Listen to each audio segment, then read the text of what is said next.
Well, how we doing, folks? I think I've got about 25 waiting outside at the minute. I hope you're not as cold as me. I've had the heating on here all day waiting for this. And I don't know, guys, if you noticed that little intro I played there, that little photo, a little video I've just taken, that's what the bottles looked like when I got up this morning. They were all beautifully cold and the non-chill filter, that haziness in the bottle looked absolutely fantastic.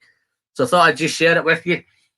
Okay, guys, I think this is going to be my kind of regular slot. I think I quite fancy the idea of a Sunday night. I don't know if I don't think it interferes with anyone else. I don't think I'm going to do every Sunday, but maybe every other Sunday, maybe a couple of months, something like that. So that seems to be the plan. Oh, looks like it's 29 watching. We're getting good here, guys. Okay, tonight, first thing I'd like to do is just welcome everybody in. Thanks for coming in and joining us. I know it's a cold Sunday night. It certainly is here, but I don't know if it is where you guys are. And I'll go through a little list of people that are in a moment. I've just got one big thank you to give. Just a couple of bits of housekeeping. I think David Evans is in earlier. I think David, just to look, your bottle of Kilkerran's up there, pride of place now, mate. I'm not sure if you're aware, but David very, very generously sent me the batch 1 Kilkerran heavily peated because I was missing it from the collection. So big thanks to David. I'm chuffed, I'm humbled, and it's got pride of place up there, David. So thanks very much for that. One other one, Tim. I think Tim Allott's in. Tim, I don't know if you've emailed me. Can you email me your phone number, because I've got a little whiskey group going in a minute and I want to add you to it. So there's a few guys meeting up. I know you can't make that meeting, but I can certainly get you into that little group we've got going. So if you just email me your contact number, but apologies if we've already done it, because I think I seem to have misplaced it. Okay, tonight, guys, let's have a quick look who's in. I think Mr. Springer was the first one in. I think he was in about 7:20 tonight. So well done, Mark. I know I don't know if you've been hanging around that long, but you've no mentioned to me what you've been drinking. But I think Neil Bloor was in quite early. Neil, how's that Kilkerran 8 going? Do you have to have a wee drive over to your place to pick them up? Not sure. And I've got Jason Coates in. Whiskey Crusaders are in. I'm sure that's Matt. I think I've got some of the guys over for the across the pond popping in. Oh, there's Ben, the Demon Hunter, as well. So a few of you guys. It must be quite early for you guys. It's about 10 o'clock at night here. Big thanks for popping in. Just have a wee look, see if I can just whiz through. Missed a few. I've got a whiskey journey in. How you doing, Luna? Sorry, I've just picked up your email tonight, so I have responded to you. So I'm looking forward to catching up with you when you're in Manchester. Just give me a rough idea of the dates and a wee bit of notice, and I'm sure we can make that happen.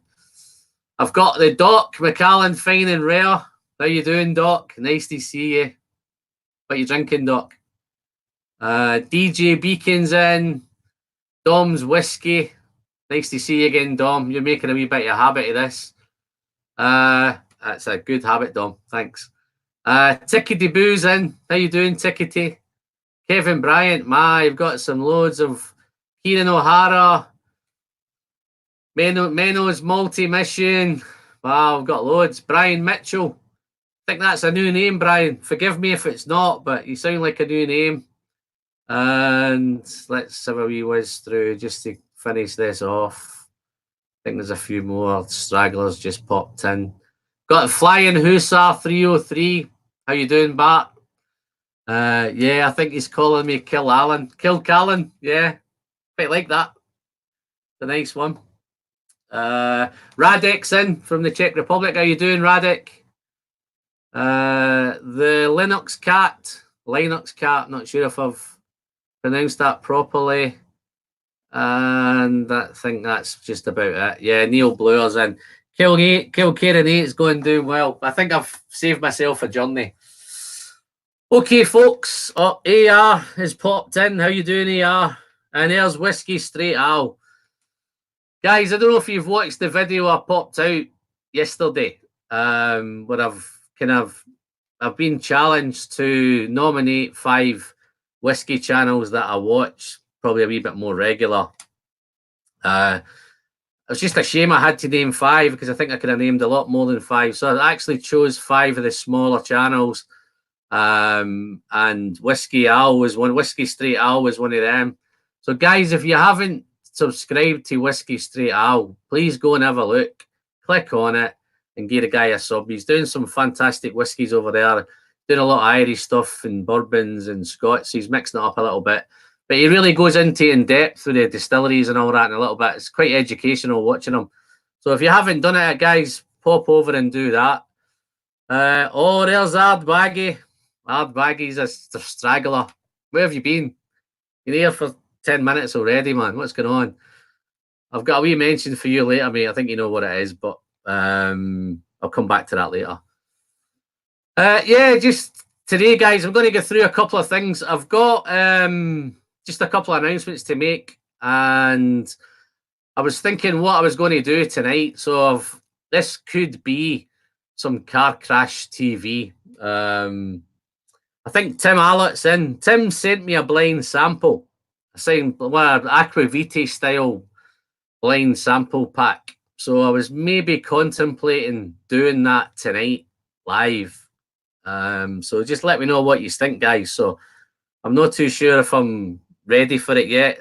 Blind's not my thing, but you're going to start somewhere. You may as well start, and you may as well start at the deep end. So I thought I may go for it live. So that's really the plan today. Just popping on to the channel news. Coins are going well. You know, for the guys that have ordered some coins, I've already posted the ones for the UK. They should be with you over the next couple of days. And I'm posting out the ones overseas, the Canadian ones and the European ones and the American ones. They're going out early part of next week. So look out for those, guys. Still got some left, guys, so you know what to do. If you want one of them, just let me see if I've got a little message here that I can pop up. I'm just coming to grips with this StreamYard. So anybody that wants one, guys, you know where we are. Wow, we're up to 55 in the chat, 56. This is going super, super well. So let me know, guys, what you want to do is if you want me to do this blind challenge, then I'm pretty much going to be up for that. Oh, Rabbit in Red, Erik's popped in. Erik was one of the channels that I mentioned yesterday, guys, and a couple of little mentions today on Twitter, and he's managed to pass that 300. So if you haven't looked into Rabbit in Red reviews, same thing as I'll just give Erik a little kind of pop over, have a look. Give him a sub, guys. That'd be fantastic. Let me get rid of that. You don't want to see that all night, do you? Let's have a look. Yeah, so that's gone. Yeah, so the coins are going great, guys. Sold a load. Got a few left. Hoping to have to order some more. So you want to get cracking and help me out. And so that's leading in nicely to the next protocol. A few guys in the comments have been asking me for a couple of months now is regarding Patreon. I had mixed feelings about Patreon. I was one of those guys. For me, it was just about the whiskey. It was all about me buying my own whiskey. It was me drinking my own whiskey, and it was about me talking about my own whiskey. So it was all pretty much all in-house. And a lot of guys obviously asked me about doing it. Guys, if I missed some of these comments, and just if you missed them, I've no ignoring you because I'm just trying to really concentrate on this. I always seem to get caught up in the comments, and the live stream goes to pieces. So hopefully, if I miss you, just drop me another one, or somebody else drop me if something's missed. Yeah, so I always had mixed feelings about it. I wanted to have control of the channel. I wanted it all to be mine, which probably was a wee bit more selfish. But obviously, sharing the whiskey and all that was the thing. So I gave it some thought, decided just to leave it and see how it was going, whether I was enjoying doing this or not, and whether really to go down that Patreon road. But I see over the last few months, the channel's just really, really exploded, which I'm really, really thankful for. So it's getting a wee bit more it's a wee bit more difficult to reply to comments as quickly as I like. It's getting a wee bit more difficult to keep up with everything, so I'm getting a wee bit longer, maybe a little bit behind. So I'm looking to catch up with that as quick as I can. So I've decided I'm going to go ahead and do Patreon. So I launched that. I think yesterday I launched it. I think on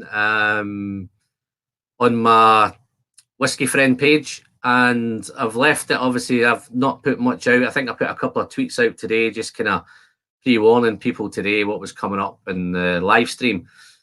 So yeah, so there's lots of ways. I'm finding now that reviewing 2 whiskies a week, it's getting tough to try and open bottles. I'm finding I'm opening more samples rather than opening bottles.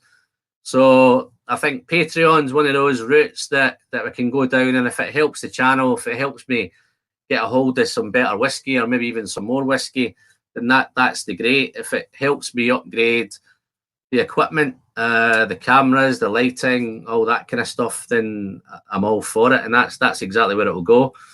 And obviously, if you want to have a look on the channel, guys, have a look on the page, see how it is. Just give me some initial feedback. I'm not looking for everybody to dive on and pile into Patreon. If you like it, if you like following the channel and you want to support the channel, then feel free.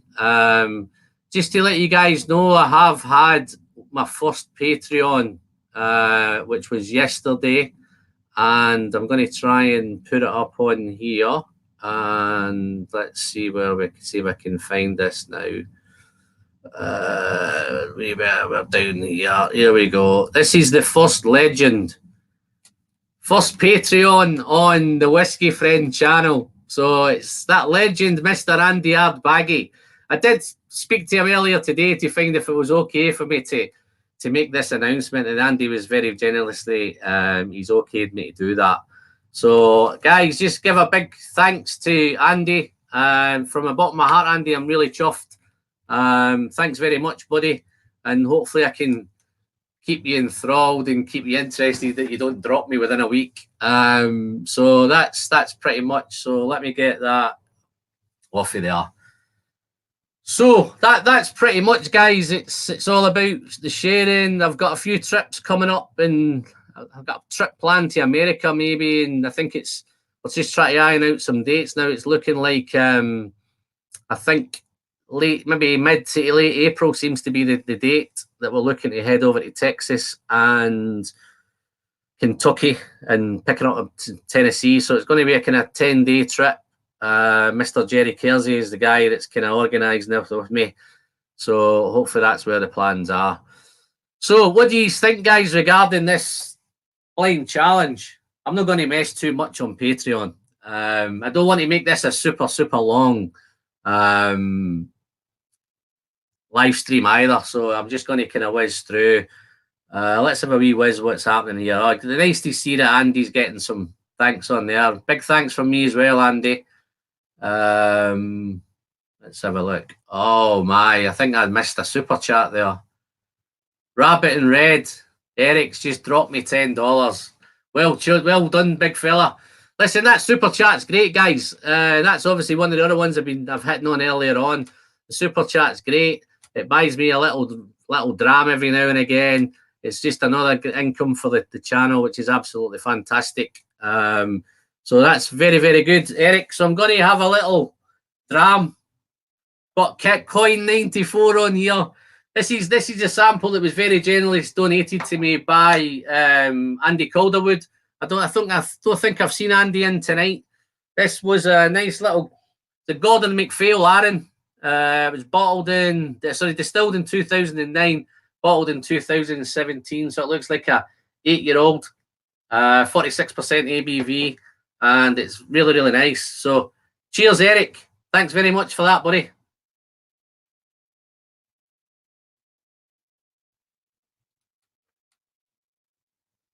This is a really nice little dram, guys. It's hot and spicy. Reminds me a little bit of the Bothy. Hot, spicy, very oily, nice and thick and oily. It's absolutely fantastic. Beautiful colour as well. I don't know if you can see that. But cheers again, Eric. Oh, there's another one. Who have I missed there? Who's done that one? Oh, missed that. Let's have a look. Oh, missed that super chat. I think there's another $5 in there. Somebody just give me a shout who that was. I'll give him a wee shout out. Oh, Vlad's come in. Nice to see you, Vlad. I'm just wondering if that's DJ Beacon. I think it might be DJ Beacon. If it's not DJ, I apologise. You might have to send me one. How you doing, Don? Nice to see you, mate. My boss is in. What are you drinking, Don? And yeah, I don't know. I'm pretty sure it was DJ Beacon. If it's not, somebody will tell me. Yeah, no, this is really, really nice. Yeah, I had thoughts of tackling this blind. I don't know if I've got enough room here to do it, but I'm gonna have a go. Let's open it up and see what it is anyway. So this is sent to me by Tim Allott. Thanks very much, Tim. Put me on the spot, but I know you didn't plan for me to do this, but see, this is the very first I've looked at it, Tim, so I hope there's no love letters in here or anything. Yeah, wow, it's a nice little note there. Got some instructions. Wow. Blind whiskey challenge for Alan. Wow, okay. I've had some great fun setting this up for you. I've tried not to be tricksy, just tried to include variety of drams you'd be interested in with different characteristics. No big giveaways, but are all malt whiskey, and there's a bit of sherry thing going in for some of these. Okay, it's the same deal as Roy's blind tasting challenge. There's 5 samples, square stickers, red, blue, green, and yellow, all stickers. Okay, so let me see if I can find these stickers. Don't know if I've got enough room here to do this, guys, but let's have a go. All right, can't see any stickers, man. Let's find the stickers. Envelope 1. Right, okay, I might just need to, I had a look at the bottle. I know there's stickers on the bottle, so let me just have a wee look at these. Right. Okay, let's have a look.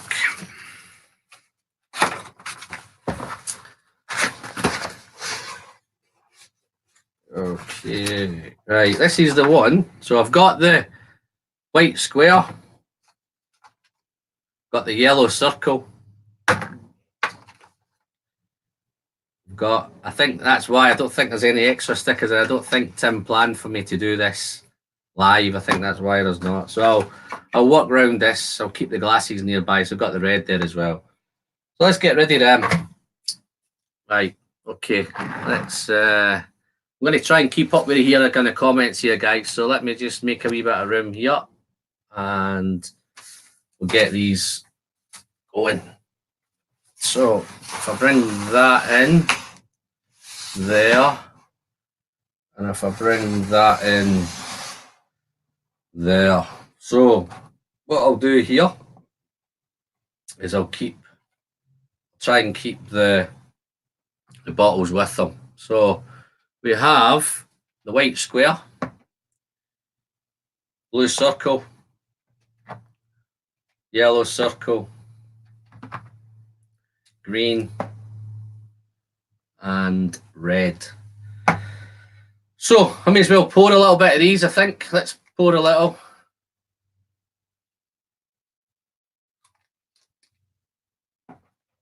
Hope this is good TV, guys. WhiskyThrottle, I'll just have a wee catch up. Even more channels to watch. I might have Rabbit and Red. Okay, let's pop that there. Just catch up with you while I'm doing this. You all seem to be getting all well, guys. Thought this might have been car crash TV, so bear with me. Get these poured.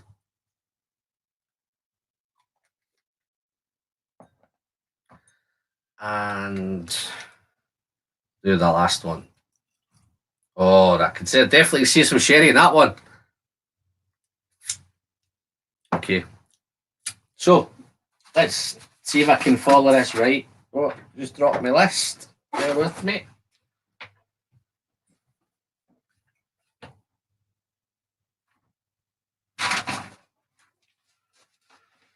Right, challenge 1.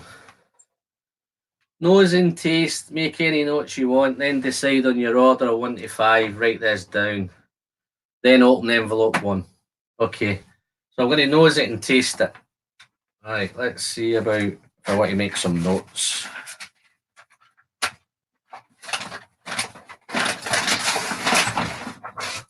Okay, so we'll start with the white one. Wow.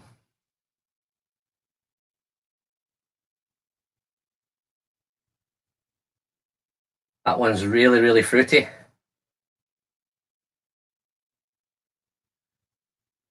Smells like some bourbon casks there. A little bit touch of sherry in it. Fruity, got no spice. And I don't think that's high, the alcohol, that one. So the square one is fruity. I think that might be a bit 40, 43 maybe. I think it's 43%, that one. No spice.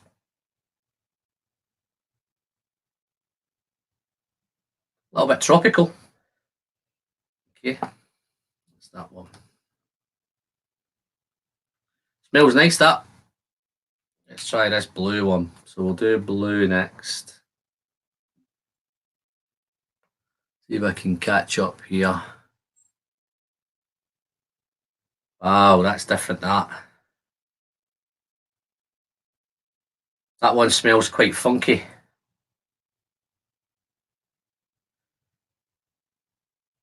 Yeah, it doesn't smell super high alcohol. There's no burn from that. Wow, that's definitely really, really right in the background. It's super, super. It takes a little bit to find it in the nose, guys, but there's lots and lots of. It's very, very floral, really funky. It's got that kind of. Not sure if it's a springbank, but it's got that kind of. It's got a real funky smell to it. It's very, very different to the first one. Wow. There's something really overpowering there, and I just can't put my nose on it. But once you get past it, it's quite floral. Again, I think there's some tropical fruit in that one as well. Okay, and I don't think that's high ABV either. Well, I'll come back to that in a minute. I'll try it in a taste. Colour's looking a little bit. It's difficult to tell with the lights in here, guys. The colours don't give me any clues. Wow, again, these are.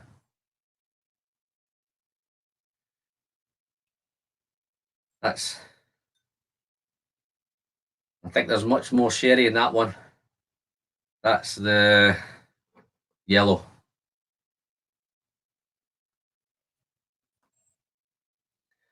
This could be a slightly higher ABV, I think, maybe 46, this one.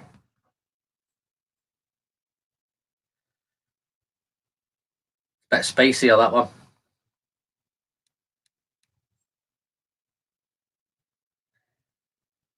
But Tim, you've chosen some nice ones, mate, because they are very, very different. Just try to keep up with the guys in the chat here.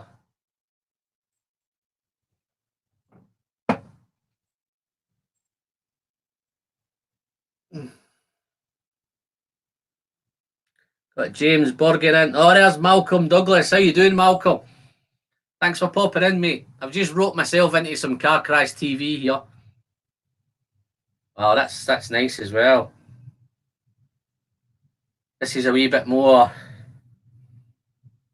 kind of nail polishy. It's got that kind of solvent on the nose.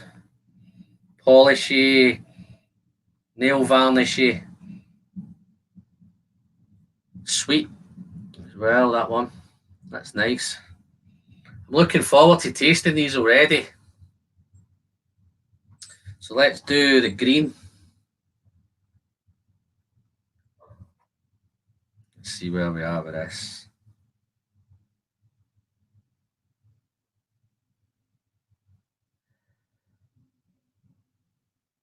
Not getting much on the nose in that one. There it is. Maybe I should have let these open up a little bit earlier.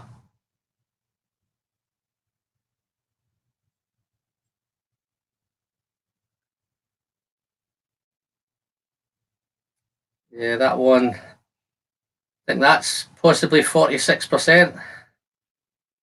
Don't think I've tasted or I've nosed anything really, really high. I could be a million miles out, man. This could be way off. Yeah, that smells a little bit.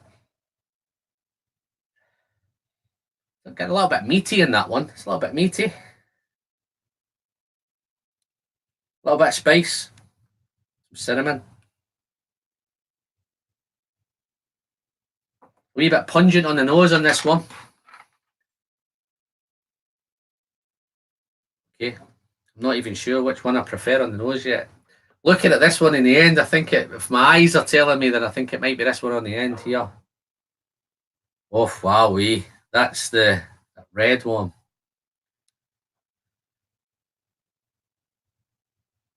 I think my nose is telling me this is the highest ABV, I think. So this could be somewhere maybe 40, 60, 50.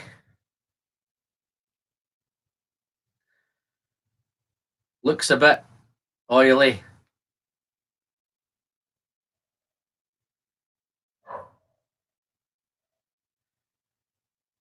Yeah, definitely sherry in that one. Watch me get this wrong. Again, this is fruity. Touch of sweetness. A little bit of spice in the background. And again, it's got that little pungent note. Maybe damp. A dampness. Not quite as far as Wet Dog, but there's definitely some dampness there. Okay. I think I've done enough of these. I want to drag this out, guys. I know these are all busy tonight. So let me whiz through this and taste this. This is the square one. Okay. Let's see how they taste. Let's see if they taste any different for the nose.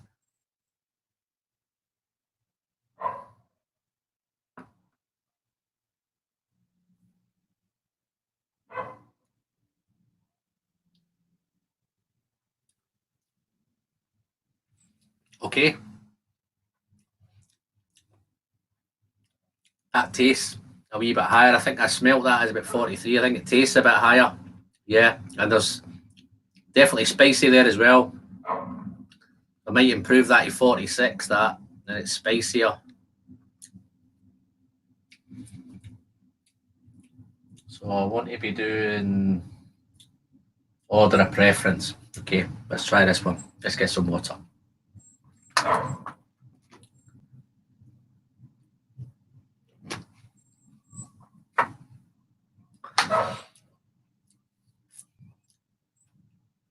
Let's try the blue one. Wow, this is different on the nose, this one.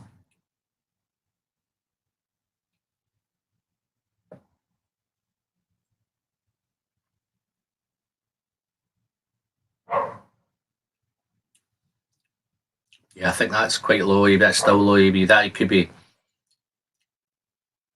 maybe even 40%, that one. That may just be a 40%. Not overly complex, that one.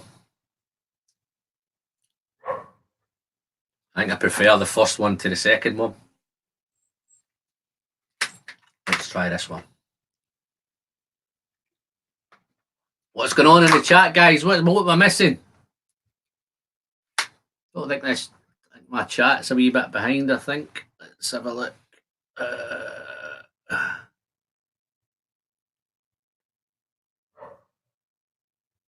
Yeah, I think these are all getting on well.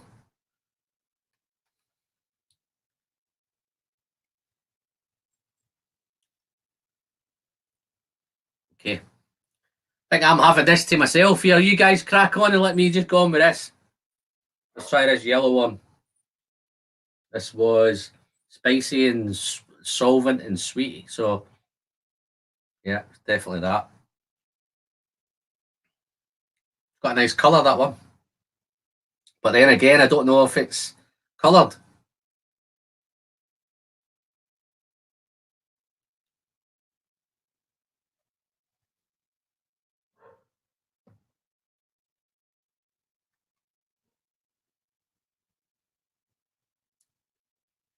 Okay, that one's quite spicy.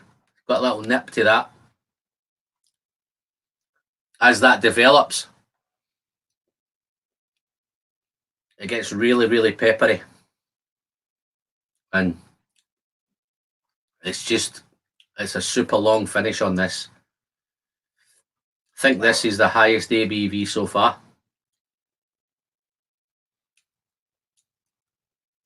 Maybe a 50. Might even be 50 plus. Yeah, that's quite nice, that. It's a super long finish. It was spicy. Let's try some more of that.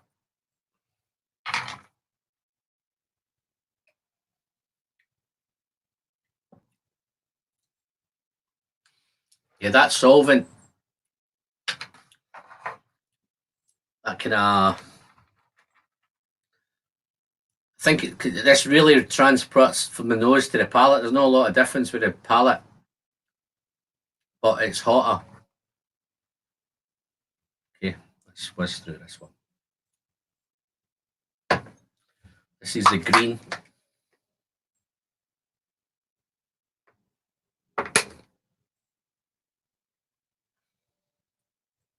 Cheers for this, Tim. Yeah, that's nice on the nose, that one. Spicy cinnamon.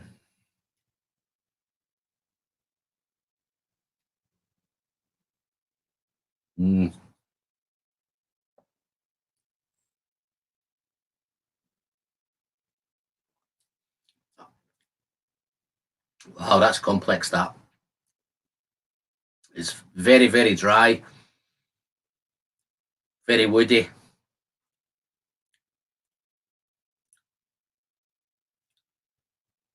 Spicy. It's hot as it develops. Again, that's got a long finish as well, that one. Yeah. Okay. So. Wow.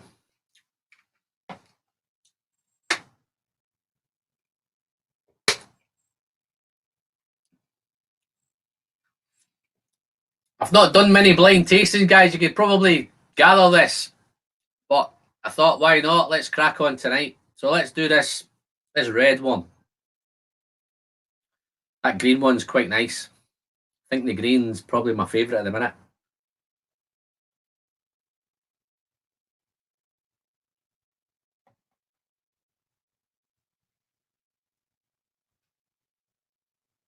Wow, that's dry as well.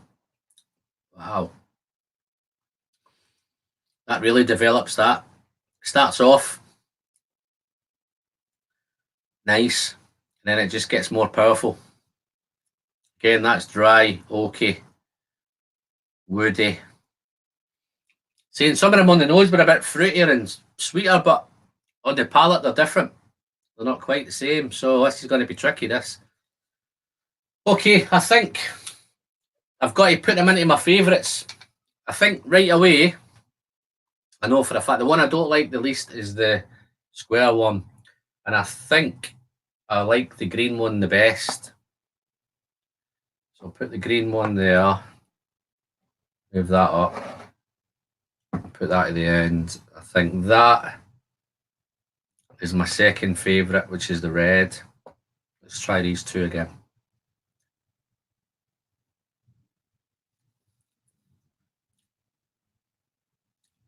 Yeah, I like that.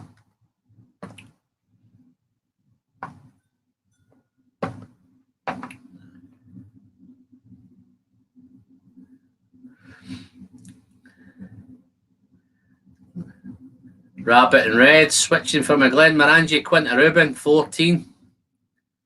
Oh, he's resting a Springbank 15, eh? Wow.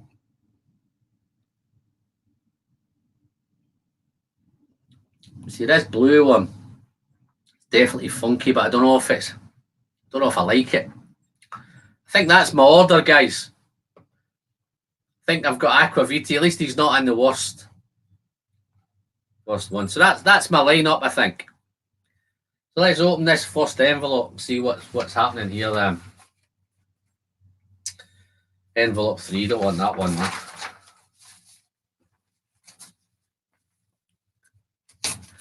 Oh, it looks like Anthony's in from Prestige Liquids. I think I missed you. Same again, guys. He was one of the ones. He's the one that instigated that challenge, YouTuber challenge. So that's all Anthony's fault. But guys, pop over, give him a chat. If you've not subscribed, and give him a little sub. Let's do these. Oh wow, man! Find the non-Scotch malt whiskey. English malt whiskey. Find the Islay malt whiskey. Find the malt whiskey that costs 25 quid. Find the malt matured in Pedro Jimenez full cask maceration. And find the 20-year-old malt whiskey. Right, wow, man. Okay, so let's find these then. I'm hoping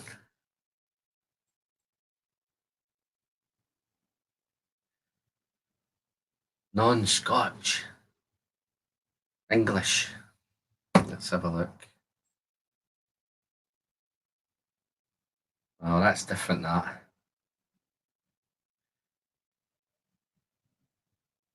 That's nice, that. That's better again, that.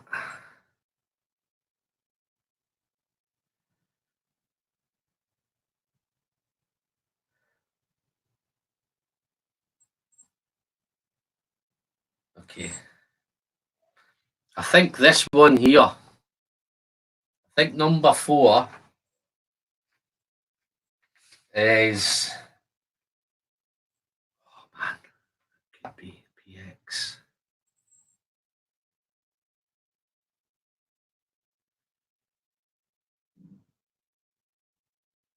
Full mask, full maturation PX.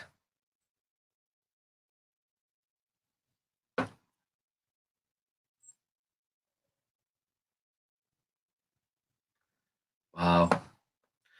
This is harder than I thought, guys.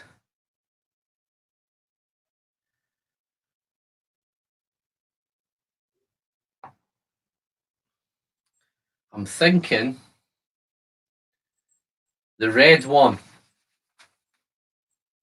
I think it's the PX.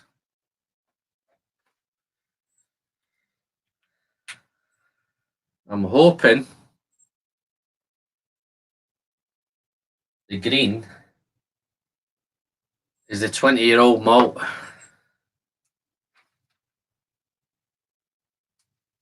Wow, this is tough. Wow, that one.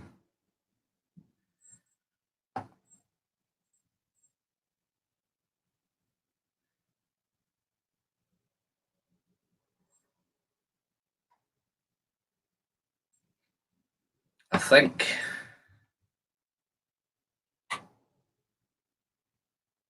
the yellow is Islay yellow. I think the yellow is the Islay one. And then I think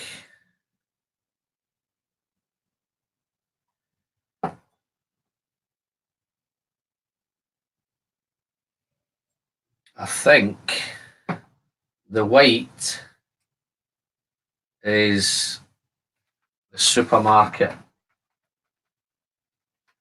And that leaves the blue is the English. Wowee. I just double check. I'm happy with that, man. Oh, that's good. This is getting nicer and nicer, this.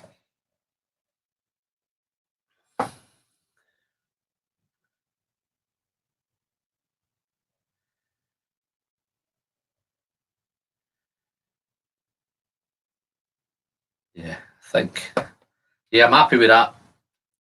Let's crack on with this thing, guys. Let's have a look. Anybody get any clues? Somebody spotting this? Oops, sorry, we're checking so late. What's happening? How you doing, Welsh? I've just roped myself into a car crash TV, mate. I got a Aquaviti style blind sample sent to me, and it's killing me. So I'm just about to reveal envelope 2. So let's have a look. Oh God, man, I'm dreading this. This is like, you know, when you get paid off at work and you get a letter of, you know, telling you you might be getting the job or you may not be getting the job. Let's have a look. This feels quite done. Which one was the? Yeah. So let's have a look, man.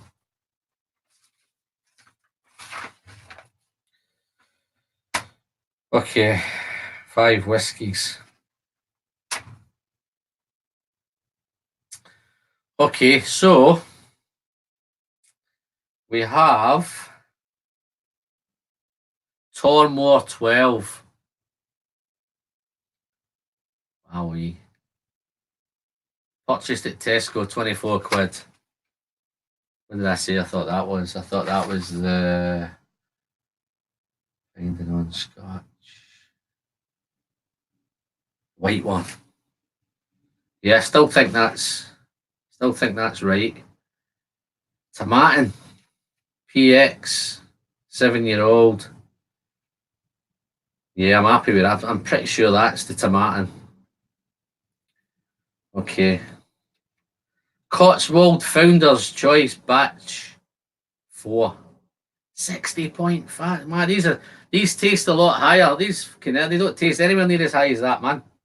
You've got 1, 2, got 3 then that look like they might even be they're definitely cast strength, I think, but 60.5. Where's that? None of these taste or even smell like 60.5, man.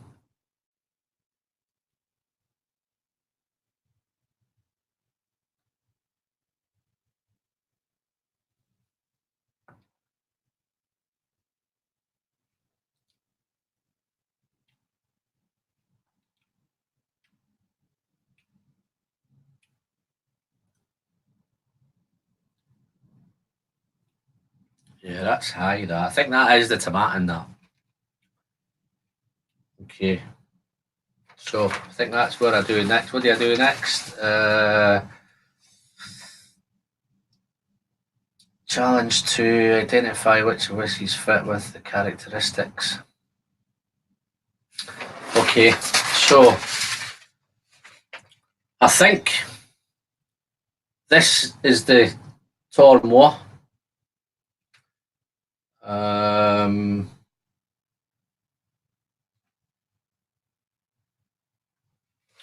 So I think that's right. So I think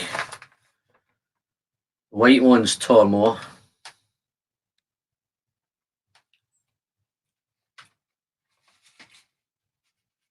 I think the red is Tomatin, which I think is Tomatin. Bunnahabhain, I think that yellow one's Bunnahabhain. Oh, maybe not. Maybe not. Let me.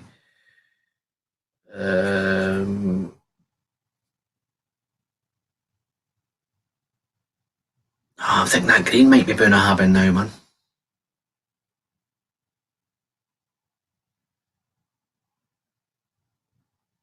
Cotswolds.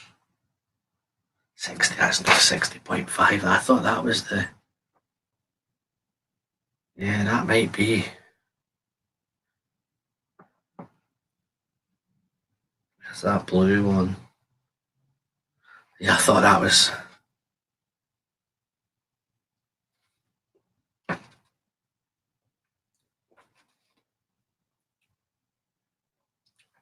Yeah, that blue one. I think the blue one's the Cotswolds.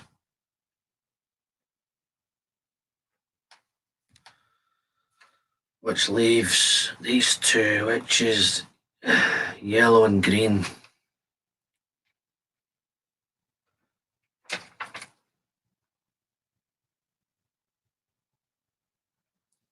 Wow, this is tough, guys.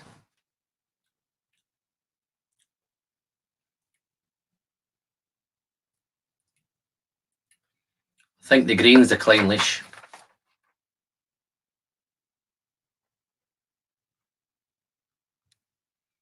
And that leaves the yellow as we've got Tormore, Cotswolds, Clynelish, Tomatin. Yeah, that leaves the yellow as the Bunnahabhain. Wow. Wow, this is going to be tough, man. Open envelope 2, which lists the whiskies.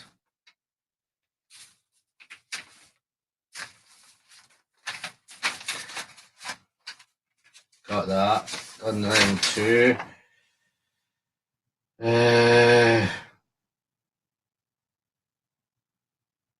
Challenge 5. Challenge 3. Guess identity which is which. Yeah, I think I've done that. And now, moment of truth, guys. I think I need a drink after this. Wow. Hope I'm not missing too much. All of you guys are getting on all right. I'm getting so caught up in this, man. There's Asterville. Allen's over, you've done. Missed that, Tim. What you saying there, mate? The truth. Yeah, the truth, man. Can you elevate this? Maybe my reputation shattered. Right. Ah, man. Mamma mia. Just been killed, man. So, wow, I've got all these wrong, guys. That white one's Bunnahabhain. No way, man.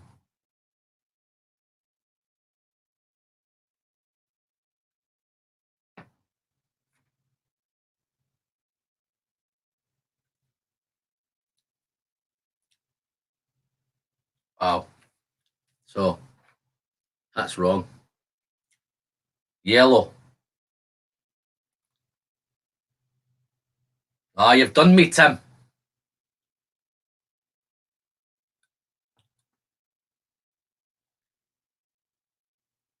Wow. Wow, wee, man. The Clynelish was red. Ah, I thought that was a Tomatin. This doesn't smell like any Clynelish I've ever tasted. I could have swore you said it, Tim. You weren't going to be tricky. Oh, that's definitely does. That smells. I've got the Tomatin PX, and that smells very, very similar to this. See, that's where I threw myself, man. So, what was that one? So, that green. The green was the Clynelish. No, it wasn't. That's the Cotswolds. That's the one I preferred the most as well, man. I preferred this the best.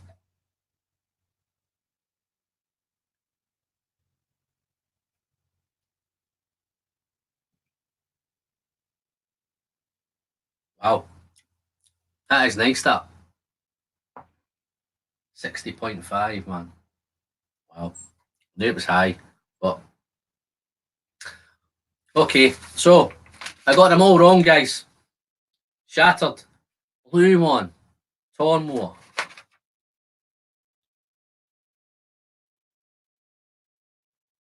That actually smells quite fruity. They're really, really fruity, that.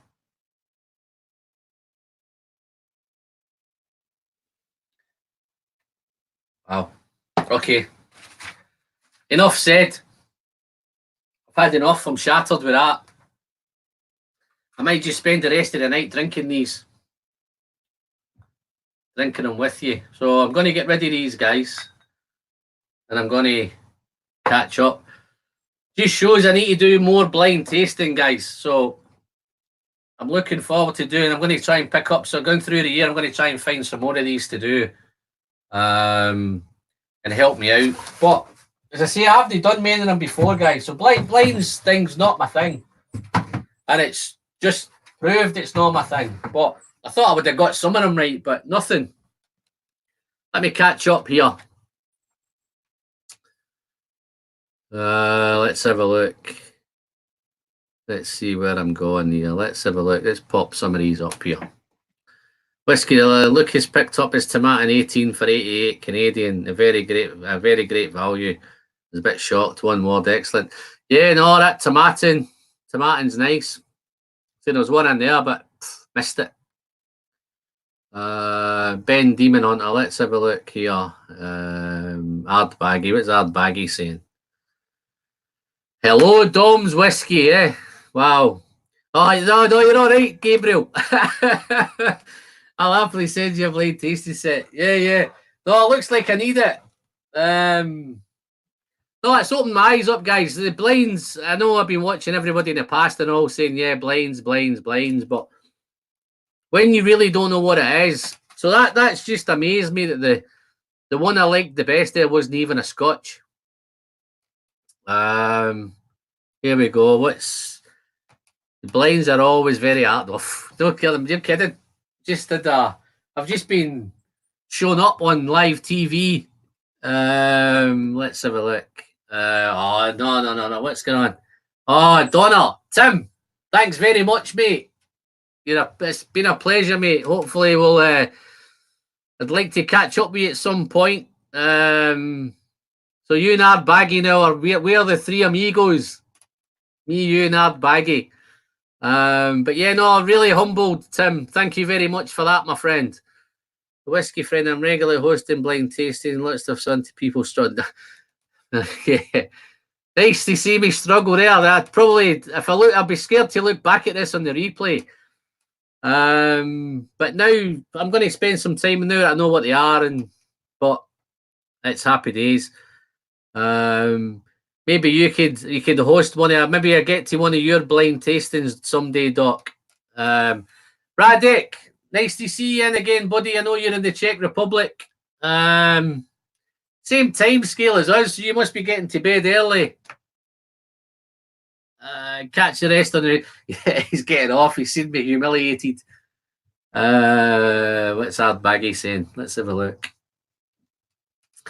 The way we did blind was you were sent a sample and you guessed what it was. No clues. Well, listen, I've just got shattered there and I had all the clues. No clue. But yeah, no, but you drink much more whiskey than I drink, Andy. You know, where we got? What we got now?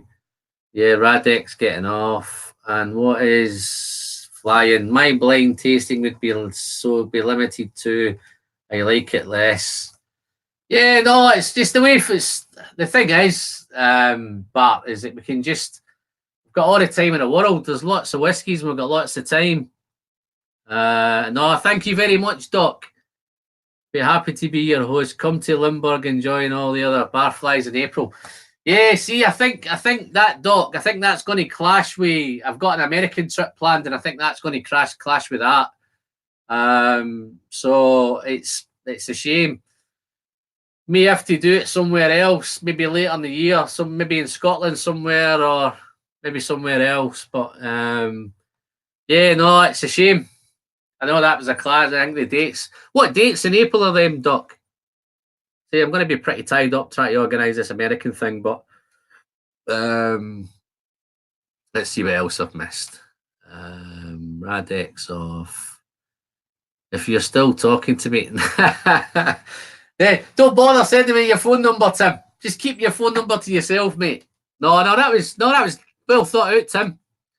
Shattered me, you got me. So it means I need to get on up my game a bit more for the next one.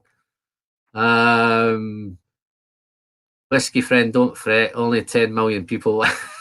I think there was about 59, but I think I've lost about 20 of them, man. But yeah, no, it's one of them. I'm just going to whiz back through some of the stuff that I missed, guys. Let's see where we are. How weird is all this? How weird is it, Welsh? How weird do you think I feel? Whiskey Jason's in. How you doing, Jason? Don't know if he's still in, but I'm popping back a wee bit. Oh, Jimmy Jazzy's popped in. How you doing, Jimmy? Nice to see you, buddy. Oh, and Steve A. Yeah, there's a few guys in there now, man. Let's see what's going on here. Don't know if I didn't watch if Tim was getting any clues. Yeah, no. Just going to try a couple more of these guys to see if I get anything else from it. Just shatter my humiliation. The Bunnahabhain 12, man, I'm surprised I never got that one.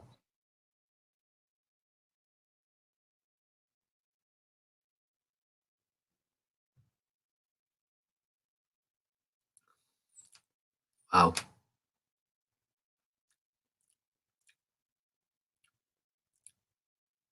Surprised I still probably wouldn't have picked that as Bunnahabhain 12, and I've had bottles of it. Just shows you when you know what it is. Where are we? Let's see if I can catch up with this. Yeah, no, that Tomatin, I thought I had that nailed as well, man. I'd have put my house on that one being that Tomatin. Wow.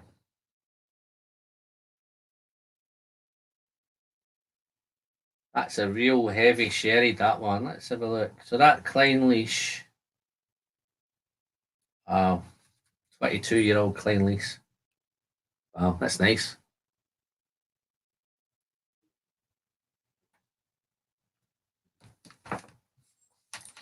They've all opened up a bit now. They're all giving us a wee bit more now.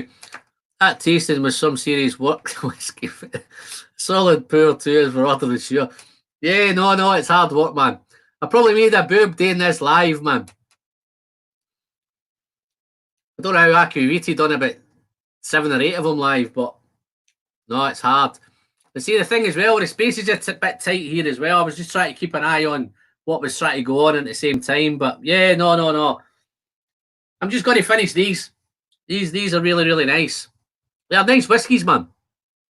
But the one that's really shocked me is the Cotswold one. I think you should have taken your time. You were rushing. Don't worry about the... Yeah, no.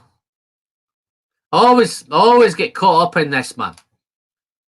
The last time I tried to follow you on a live stream, it was all double Dutch to me, like even the Germans. Yeah, no, it's trying. I think I always get caught up. I'm probably forgetting a wee bit about the comments. The thing as well on this one, on this StreamYard, it doesn't tell you what's highlighted for me, so I'm always wondering what's going on. But this one, what we got here? Klein Leash is a big sherry version, not like it doesn't taste like any Klein Leash I've ever had, man. But it's nice. You would expect it from Klein Leash, wouldn't you? Where are we? That's double Dutch. There he is. Just the last time I tried to follow you on a live stream, it was all like double Dutch. That's the same for me, Jason. When I tune into your German ones, I'm just listening to all the oohs and ahs and mms and yums and everything else is double Dutch to me. Pardon the pun. What's this one? Yeah, we got Tim. What's Tim saying? Put me on. It's a stunning whiskey, really. No, it was surprising. That was the biggest surprise of them all, man. Oh, how you doing there? What we got here? WhiskyThrottle. How you doing, Daniel? If you just come in, Daniel, hope you've missed that blind tasting I've just done. Humiliation, mate. I was humiliated. Cheers for popping in anyway, Daniel. You might want to go back and catch up with the replay, mate. Car crash. And let's have a look. Let's see if I've missed a few bits and bobs here.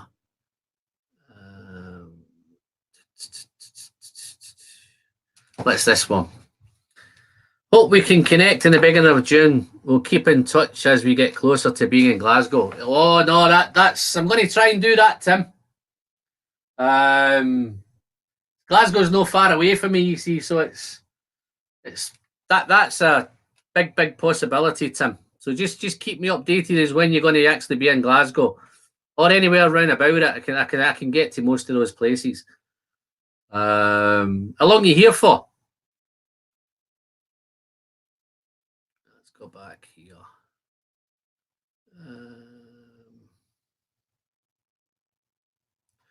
I think Ronan O'Leary. I don't think I gave you a mention, Laurie. Nice to see you again, buddy.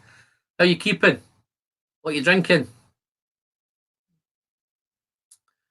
And let's pop back.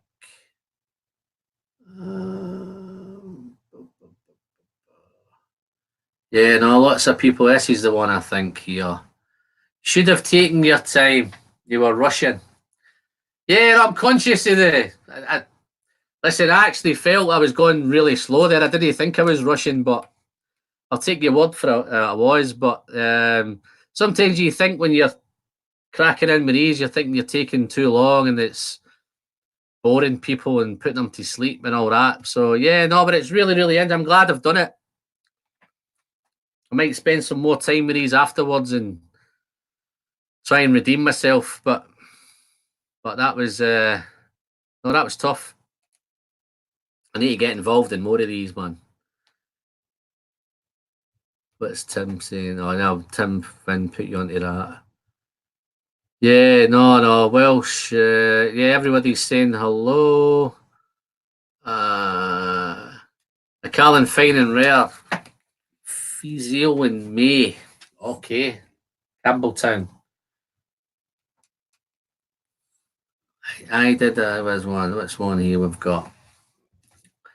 I did a blind early taste in the Whiskey Lounge in November and failed to name the distillery of any of them. Even as a peathead, they did throw me Crofton as a sneaky spanner in the works. Wow. Oh, in blinds, they're the way. They seem to be the way to go. Got some work to do with these, but I've finished these, man. That one. That Kleinlish. That one, the green. Cotswold's nice, man. Might have to buy a bottle of that Cotswold. That smells really, really fresh and really fruity. But it's got that little, I'm sure that had that little funky bit to it. Green. Yeah, this was dry and woody. Yeah, it's spicy and meaty. But really, really fruity. Maybe a touch of, maybe some pineapple. There's something in there. What's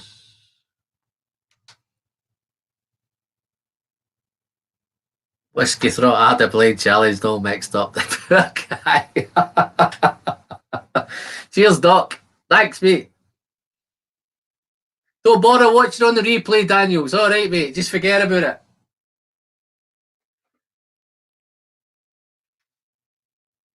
No, I think it's the mix of live TV. I think that's what threw me. I think. Yeah, no, I think I might have to buy a bottle of this Cotswold.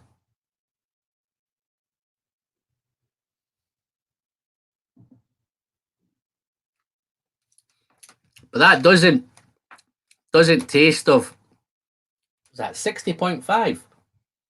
That's so easy to drink that. That's through me. Even if now that I know that 60.5, I think you've mixed them bottles up, Tim, because I don't think that's 60.5. Super, super easy. Cotswolds. Who wanted to know that? Mark, it's Cotswolds Founders Choice Batch 4, 2019, 60.5. Doesn't taste anywhere near 60.5, that.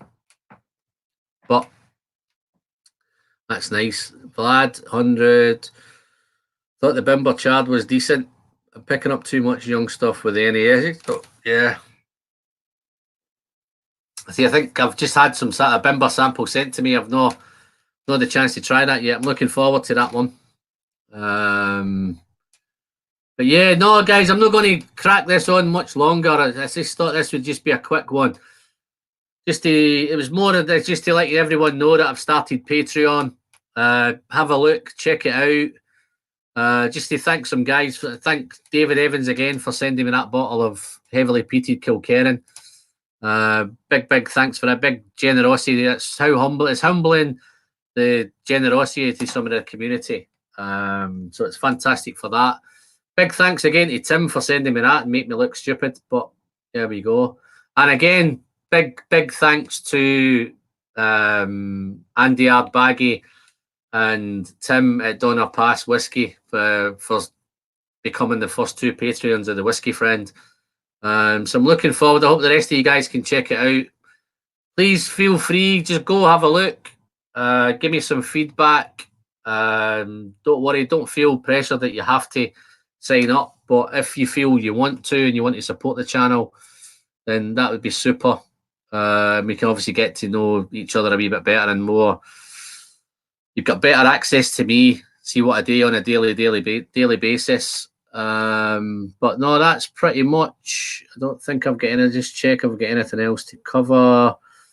Yeah, I'd just like to thank every single one of you for popping in. So that's just over an hour. Probably an hour you won't get back. But I've really enjoyed it. I'm going to spend another wee bit of time with these bottles just to drown in my sorrows. Too late. Yeah, cheers, Daniel. You always know. Yeah, you can always tell you're the sympathetic type, aren't you? Yeah. Cheers, mate. Thank you very much. Yeah, no, Donna's looking maybe to catch up with Mark Slinger. Let's have a look. Whiskey Frame, where are we? It's that one. Not too bad. Looks like I'll be first on the list for the next one of Roy. We'll see. Okay, nice. Good luck with that. I just seen Santa Cruzing coming in somewhere. Oh, right, how you doing? Hi all, well late. Listen, that's perfect timing, Chris. I've just done an Aquaviti style live blind tasting, man, and I've just humiliated myself. Tim Alex just sent me a 5 sample set, man, with all the envelopes and all that. So do yourself a favour, Chris. Don't go back and watch the replay, mate. It's not worth watching. But no, thanks for coming in anyway, mate. You might have to go back and watch the replay because you've missed it. I've just announced Patreon, you see, so go and have a look. Yeah, Chris is one of them other channels, guys. I never got a chance to mention Chris, but great guy, doing some weird looking reviews, man, half naked and all that. He's always got a little trick going on. He's not just doing whiskey, he's doing kind of bourbons and cognacs and all that kind of stuff. But I'm sure if you haven't subscribed to Chris, go and do them. Joey Van de is that sure? Apologies, Joey, if I've pronounced that wrong. But thanks very much, buddy, for popping in. That looks like a new name. Ben Demon Hunters, yeah, there was an epic. Yeah, let me pop that up, man. Yeah. Wow, epic car crash. Mamma mia. I don't think I'll be doing a live tasting again for a while, guys. Certainly not on camera anyway. Let's have a look who I've missed. Yeah, Jimmy's saying hello to Chris. Santa Cruzing. Yeah. How you doing, Santa Cruzing? Nice for you to pop in, buddy. I keep catching up with you and all them late ones in America. Nice for you to take time to come to this one. Yeah, so I think that's pretty much going to be me, guys. I think I've had enough. I think I'm going to go and lick my wounds, finish some of these whiskies off, scratch Tim off my Christmas card list. But yeah, no, guys, it's been fantastic. I know it's been a short, sweet one, just over an hour tonight. I've got work in the morning, so I need to be careful. But yeah, no, that's mamma mia. Molasses. How you doing there, my friend? That looks like another new name. You've timed that just nicely, Molasses, because I was just about to get off. But where are you from, my friend? Yeah. Christmas trees. Yeah, you can stuff them Christmas trees, man. You know where to stuff them. Molasses. Oh, great. Where are we? Let's have a look. Let's see what I've missed here. It was the Flying Hussar saying. What's he saying? Bring some blind samples by for a meeting. Yeah, I'll definitely feel that. No, I think we should still do that, Bart. I think we'll bring them, but not on this kind of scale. Maybe 3 or 4, and we'll label them up, and we'll keep in touch. Because we've got the group going, we can do it through the group, I think. So I think I'll just bring a sample for all of you. A couple of samples for all of you, and then if we can sort something out how we're going to kind of make it work. Whiskey friend, suck it up, buttercup. I'm sure I've seen suck it up, buttercup there somewhere. No, that's not an interesting attitude though. Where are we? Here we go. Here we go. What is this? Friend, suck it up, buttercup. I have to. It's live. But yeah, no, it's where are we? Let's see if I can just catch some of these tail enders before I can. I'd be on -5. I think I was on -5, Tim. I think that's how it ended up. But I don't know what I got right out of that. I need to go back and check it myself, see if I get anything right. But yeah, no, it's fantastic. It's going to have a nice little dram. Thanks to the Rabbit and Red Erik for the super chat. I'm pretty sure it was DJ Beacon that did the other one. If it wasn't, big thanks to whoever it was. Just going to finish this little Aaron. Got 45 of you still in. I'm surprised I've still got 45. I don't think it's me that's keeping you here. I think you're all getting on that well in the chat that you are. Oh, it looks like Molasses is from St. Louis. Nice to see you, my friend.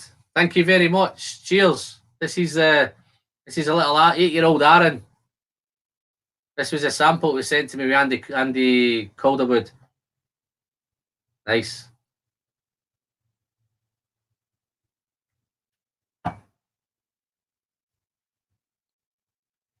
Oh, man.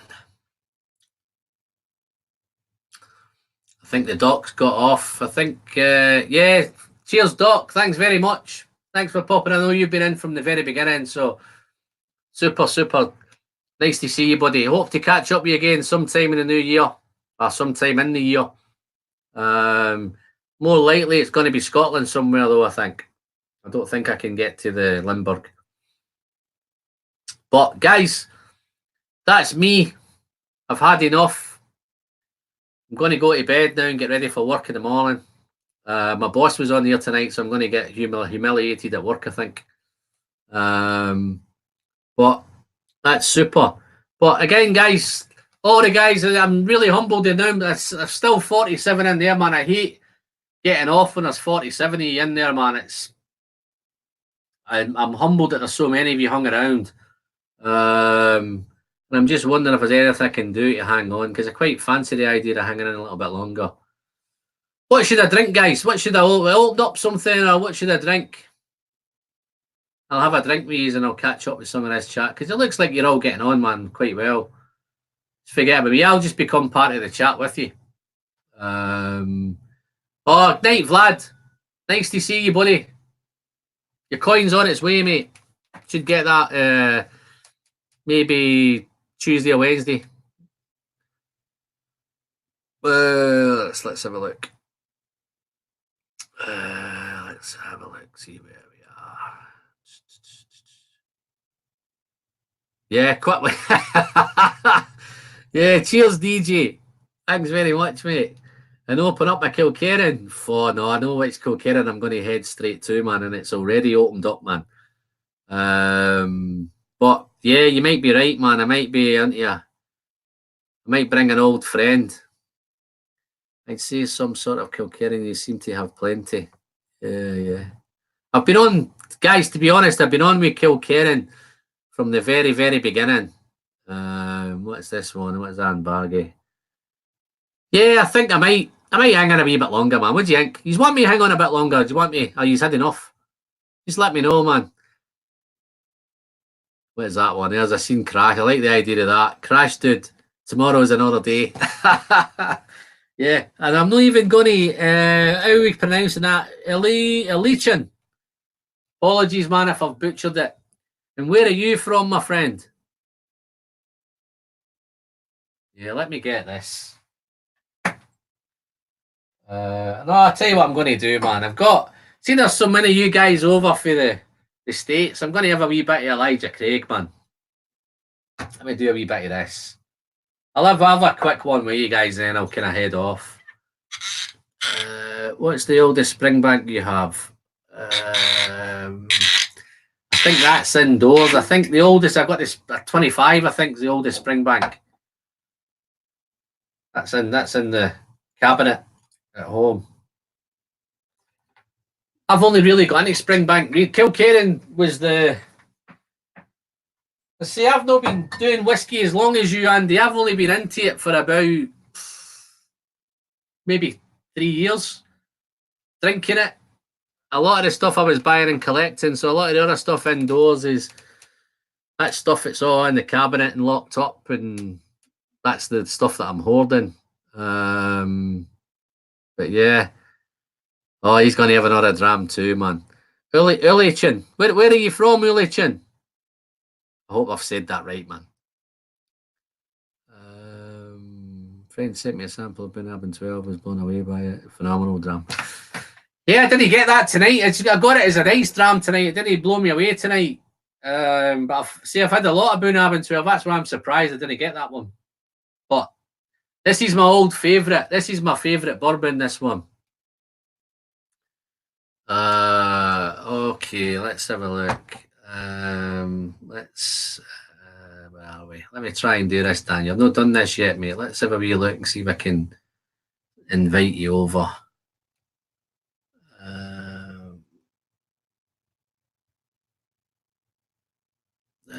Let's have a look. I'll try and send that.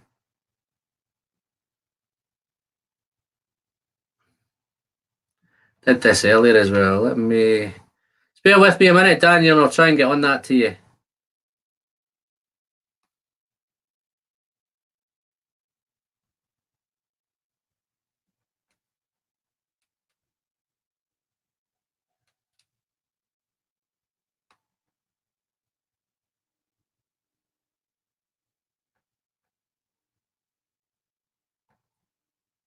Oh.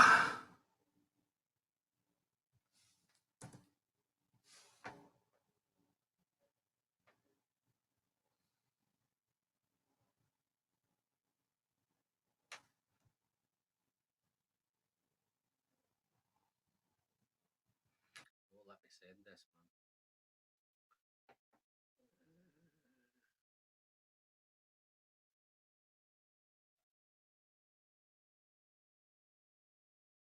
ECP, I'm getting in the car and see you in a minute.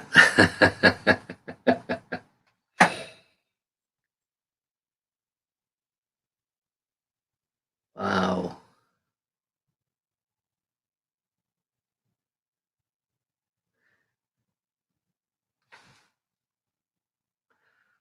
Oh, Jimmy Jazz, man. Feeling sorry for me, Jimmy. But thanks very much, mate. I'll have a bit of this ECBP to you, mate. Jimmy sent me a super chat, man. Thanks very much, buddy.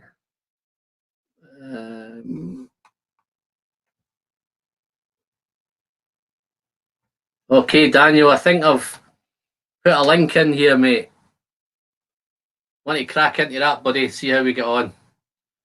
Nee, I don't want no taking a piss out of me when you come on, man. I think you missed it anyway, so. But my wife and I will be in Scotland for a holiday in July. Yeah, just let me know, molasses. If it's anywhere near Glasgow or Edinburgh, then I'm pretty sure I can maybe catch up with you there. Be nice to shake your hand, my friend. Say hello to your wife.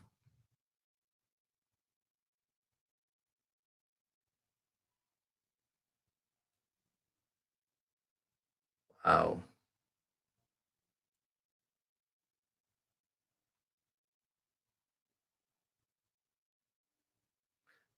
Don't know if I've done this right, Daniel, because I've not sent any links to anybody before, so I don't know if this is the right way to do it, but...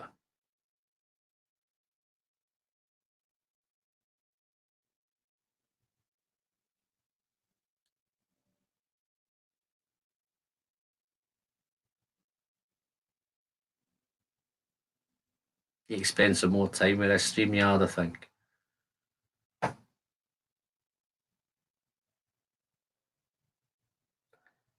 Wow, let me taste some of this.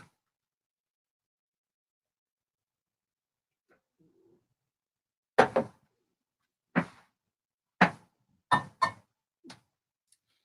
just gets better every time, this stuff. This is one of the old ones. See, I picked these up at auction here. 138.8, that one. That's super stuff, that. I think it is the bottle of WoW. Here we go. It's this one. Yes, but you're also sending it to everyone. Well, I'll be in there in a sec. Yeah, no, that's fine, mate. Anybody, listen, anybody who wants to come in can come in. That's fine. No, I'll figure it. Listen, I've always done these solo, man. I've never had to bring anybody in. I've done anything like that before. So anybody that wants to pop in, guys, feel free. If you want to have a whiskey, have a chat. If it keeps us on a wee bit longer, then that'll be fine. Super. But I think Daniel must be doing his hair before he's coming in. I think he must be combing that up a little bit. I know he likes to do his hair. But yeah, who else we got? Wow. Oh, the Lennox Cat. Thanks very much. Thanks for popping in. Which batch of the ECBP is it? Yeah, it's the... All I go with these ones, it's just the proof it's on these. I think this is, well, it's 138.8 proof, 69.4. Yeah, I think this is before they put numbers and all that on them. I think this one is, yeah, no, it doesn't give you any clue with this. I think it comes in those proofs. But yeah, no, it's a nice one. Well, I've had 2 or 3 of them now. Yeah. Listen, guys, anybody else that wants to pop in and have a chat, then feel free. Just click onto that link. I think that's what you do anyway, so.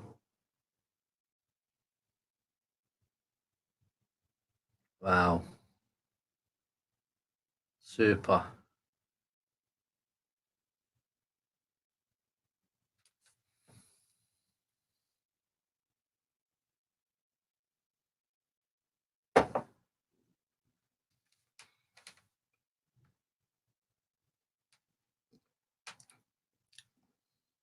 The old stuff, yeah, no, the old stuff is excellent. No, listen, I've had some of the,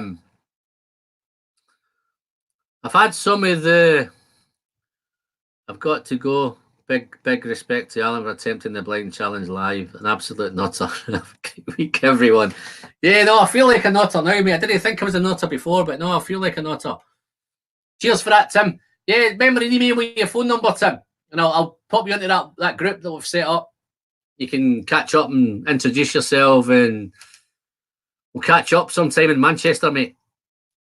So yeah, no, big thanks to Tim for that. Okay, I think we have. Let's have a look.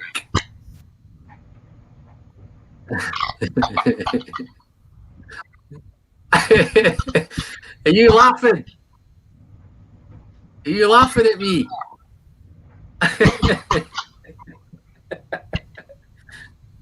How you doing, mate? I hope you're choking there, man. I hope you're choking.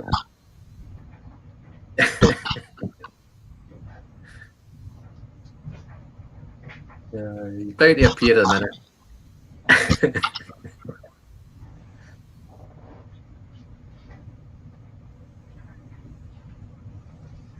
Oh, he's going quiet. Maybe, oh no, he's still alive. Where is Daniel? He's taking a quick.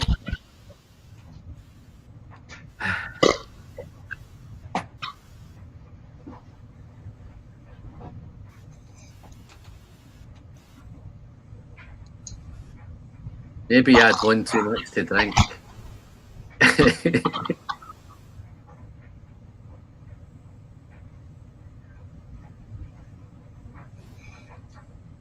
I'm just trying to talk.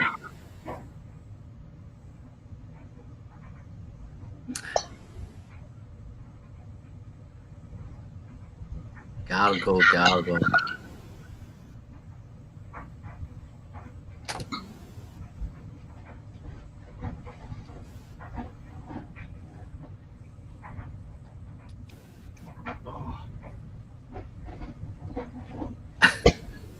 What's going on?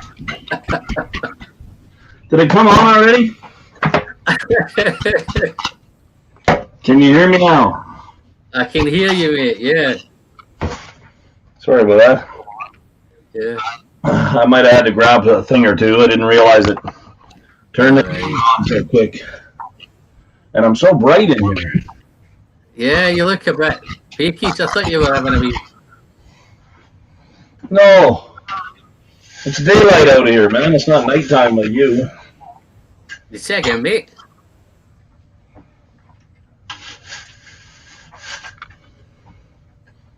We'll get some light fixed. You've got that light shining right in your face. I think I'm picking up some feedback somewhere. I don't know how. I muted everything. You can't do anything because there's a dome above my roof. There's a what? There's a light over here. Ah, right. No problem. Yeah. And I need to pop out the chat so I can see what's being said. Yeah. My might gain is too high. Is that what he's saying? Oh, maybe it is, actually. How's that? Yeah, that's that.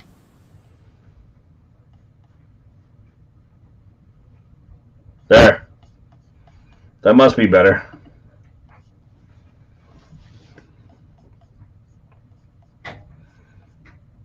Hello?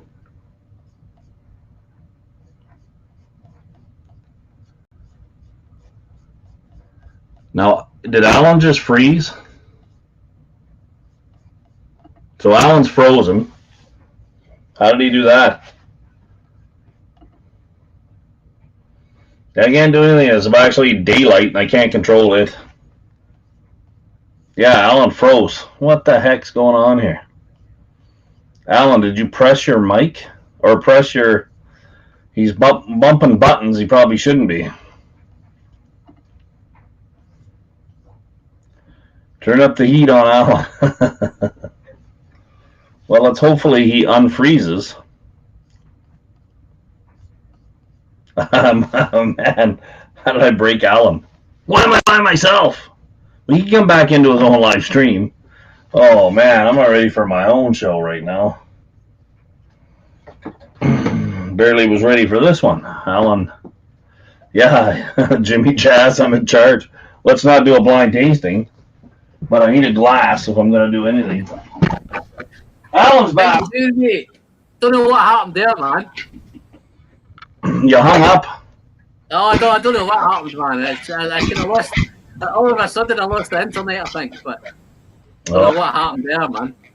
There you are. You're back. You left me out here in charge. I'm like, what the heck? How you keep it anyway? Good. Just yeah. Trying to relax. Jimmy Jazz says you're in charge. Wow, that was before you came back, so hard not to be in charge when you're the only one. Yeah. So what are you drinking, mate? Well, I don't know what I was going to drink. I've got some neat new things here. I just did a tasting with out here. We call it the Rare Drammers. You guys have them out there. Bob is in Perth, I believe, and it's usually through Morrison and Mackay, right? Yeah. Get out of here with that. Now that I got the cameras adjusted, I can see that. I have that bottle sitting back here behind me, but I just don't want to give it up. Yeah. Because I know I'm going to drink it all too fast, right? No, it's awesome, man. I must have went through 4 bottles of it now. I do have a spare one, so it's... Yeah, I don't. I went through it. Still clipping the bike a bit, but it's working. I don't know why it would be different. Yeah. We'll disconnect the mic. Nobody can hear me for a second. Plug it back in.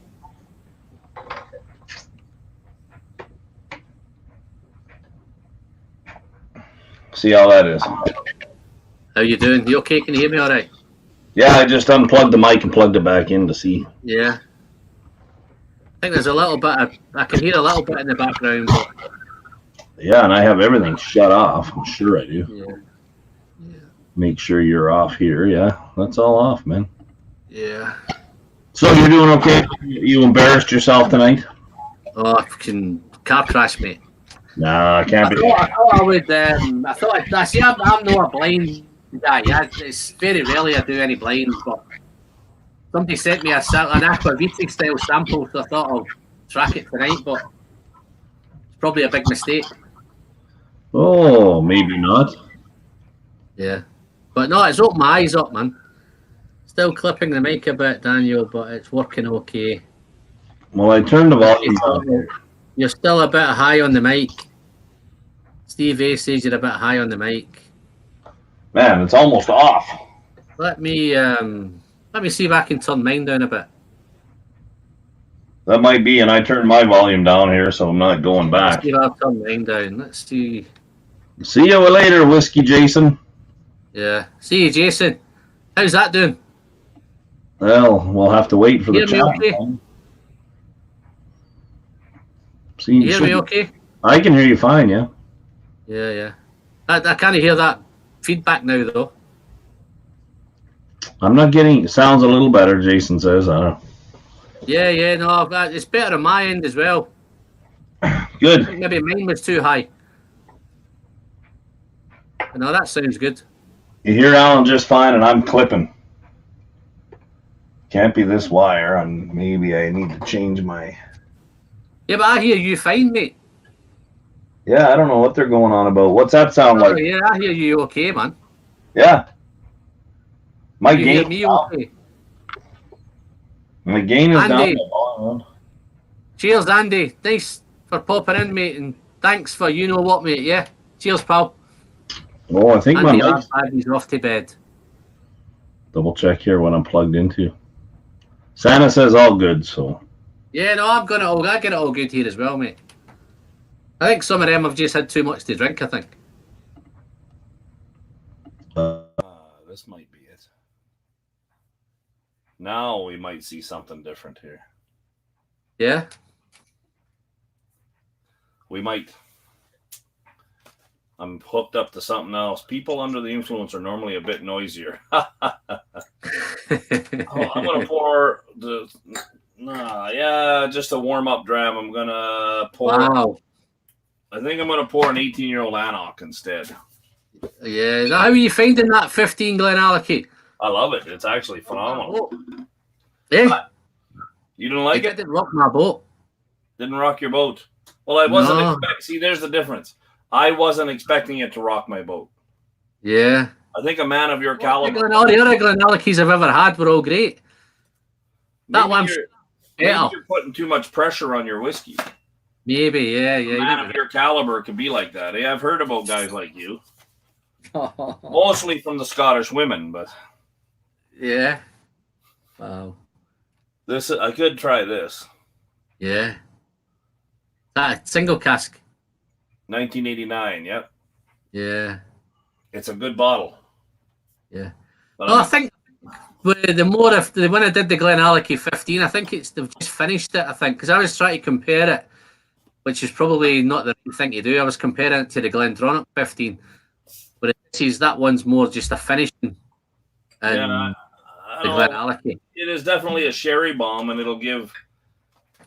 it'll certainly give Glenfarclas a run for its money, I think. Yeah. I never thought about comparing it to the other guys, Glendronach. Yeah, no, I thought Billy Walker coming from Glendronach to Glenallachie, I think that's where all the comparisons are coming from. Because obviously he's Glendronach. Ben says a dream bottle would be a 1992. Well, they're not that hard to find. It just depends who you want to find it from, Ben. But this 18-year-old Anok,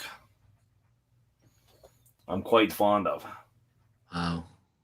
You're not? I've not tried the Anok 18, mate. What's the matter with you? I've not really got round to yet, so. But I've heard good things about it. The whiskey friend, what's blinking at you there? Flying hussar ass. Something's blinking at you. You got a blinking What's light? blinking? What's blinking? Oh no, what's blinking, man? What is blinking? I don't know. I don't think I have anything around here, man. I don't see anything blinking, no. That's no, I think I can see it now that I'm looking for it. Yeah, there's something going on. Unless it's my reflection on my phone. Let's have a look. Yeah, is that stopped? I think that's the thing. No, that's You're I don't know sure? what's bugging me, man. I don't know what that is. I love the Anok 24 as well. And the 35, Yeah, wow. actually, Gabriel. He says it's stopped now. Looks like an LED or whatever device he's looking at. Maybe, I don't know. Yeah, no, I ain't got one in here. I think they're just doing that to make you look around. See, they're playing you. All right, okay. No beds. Who's full of awesome whiskey questions tonight? Jason? Say that again. Jason said he's got, they're full of awesome questions, whiskey questions. Okay. Fire away. I don't see any at the moment, or they've had them already. All right. So I missed loads. I must have missed loads while I was doing that stupid blind tasting, man. Oh, you know what? I think when you're by yourself, you can only keep up to the chat so much. And you can't go read only the ones where they highlight.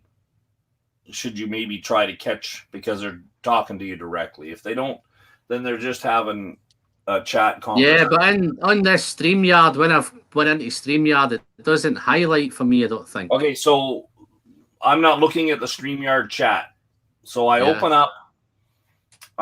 up the live that you're doing right now. Okay. Yeah. And if I go back and look at YouTube's live on a separate tab, we're actually running behind a little bit, right? Yeah. So I go in there and I pop out the chat off of the YouTube, and you can pull it up. Right. Right. There you see the highlights, and then in StreamYard, I go back just for the visual. Yeah. Of the StreamYard, so that I can see us interacting simultaneously. Right. Okay. Little tricks of whatever you make a note of that, mate. I'll make a note of that. Yep. Yeah. So what were you drinking that you messed up on? Oh man, there's a list here. I've got there's a Klein Leafs 1995 22-year-old 55.4. And it's an actual Klein Leafs release. Yeah, it says Klein Leafs 1995. Yeah. Not an independent bottler. No independent bottler on it. I had a Cotswold Founder's Choice Batch 4 2019 60.5. That was the non-Scotch. That was an English malt whiskey. I had a Tormore 12 40% supermarket whiskey. And there was a Tomatin single cask Pedro Jimenez 7-year-old distillery exclusive 55.4, and the Bunnahabhain 12. They were the 5. I actually thought the Tomatin was the Klein Leash. And I thought the Tormore was the one I liked the best was the English one. Couldn't believe it. Which English one was it again? Cotswolds Founder's Choice. Oh yes, Cotswolds quite nice actually. Yes, 60.5. But the thing with that, Daniel, it's 60.5. It never really tasted anywhere near 60.5. I've got a bottle of Cotswolds sitting right here now. Yeah, I see it, mate. Yeah. Just behind me. I don't, what is this? Oh, this is only 46. Yeah, this was 60.5, but it tasted like 46. Well, that's good. Same with that 1989 single cask Glenelg I've got. Yeah. I mean, it's 29 years old, but it's 58% alcohol and it's very smooth. And I've gotten that with some Booker's bourbon that is 60. Yeah.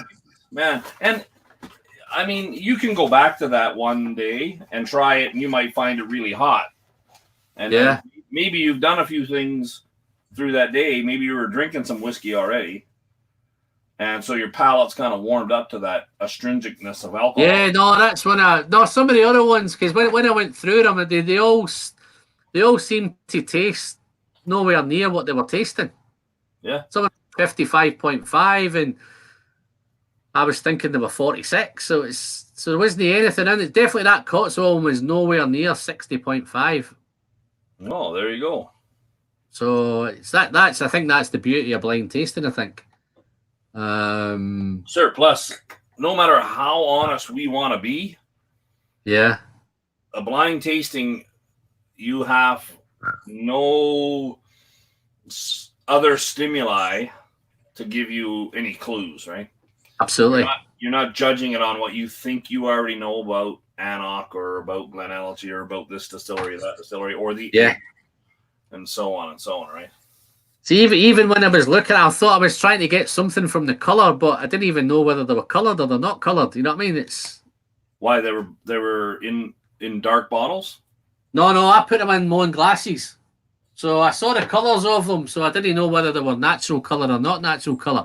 So I'm trying to think. There's what was the one that was there? The PX Tomatin. I thought that was full maturation. I thought that was going to be the darkest one, but the Klein Leash was the darkest one. Yeah. You know what I mean? Yeah, that happens, man. It's great. Yeah. Wonders. So that's why I'm trying to think, see if I had any clues from even seeing the colour, but that's just thrown me again. So rather than just ignore the colour and just taste the whiskey. Yep.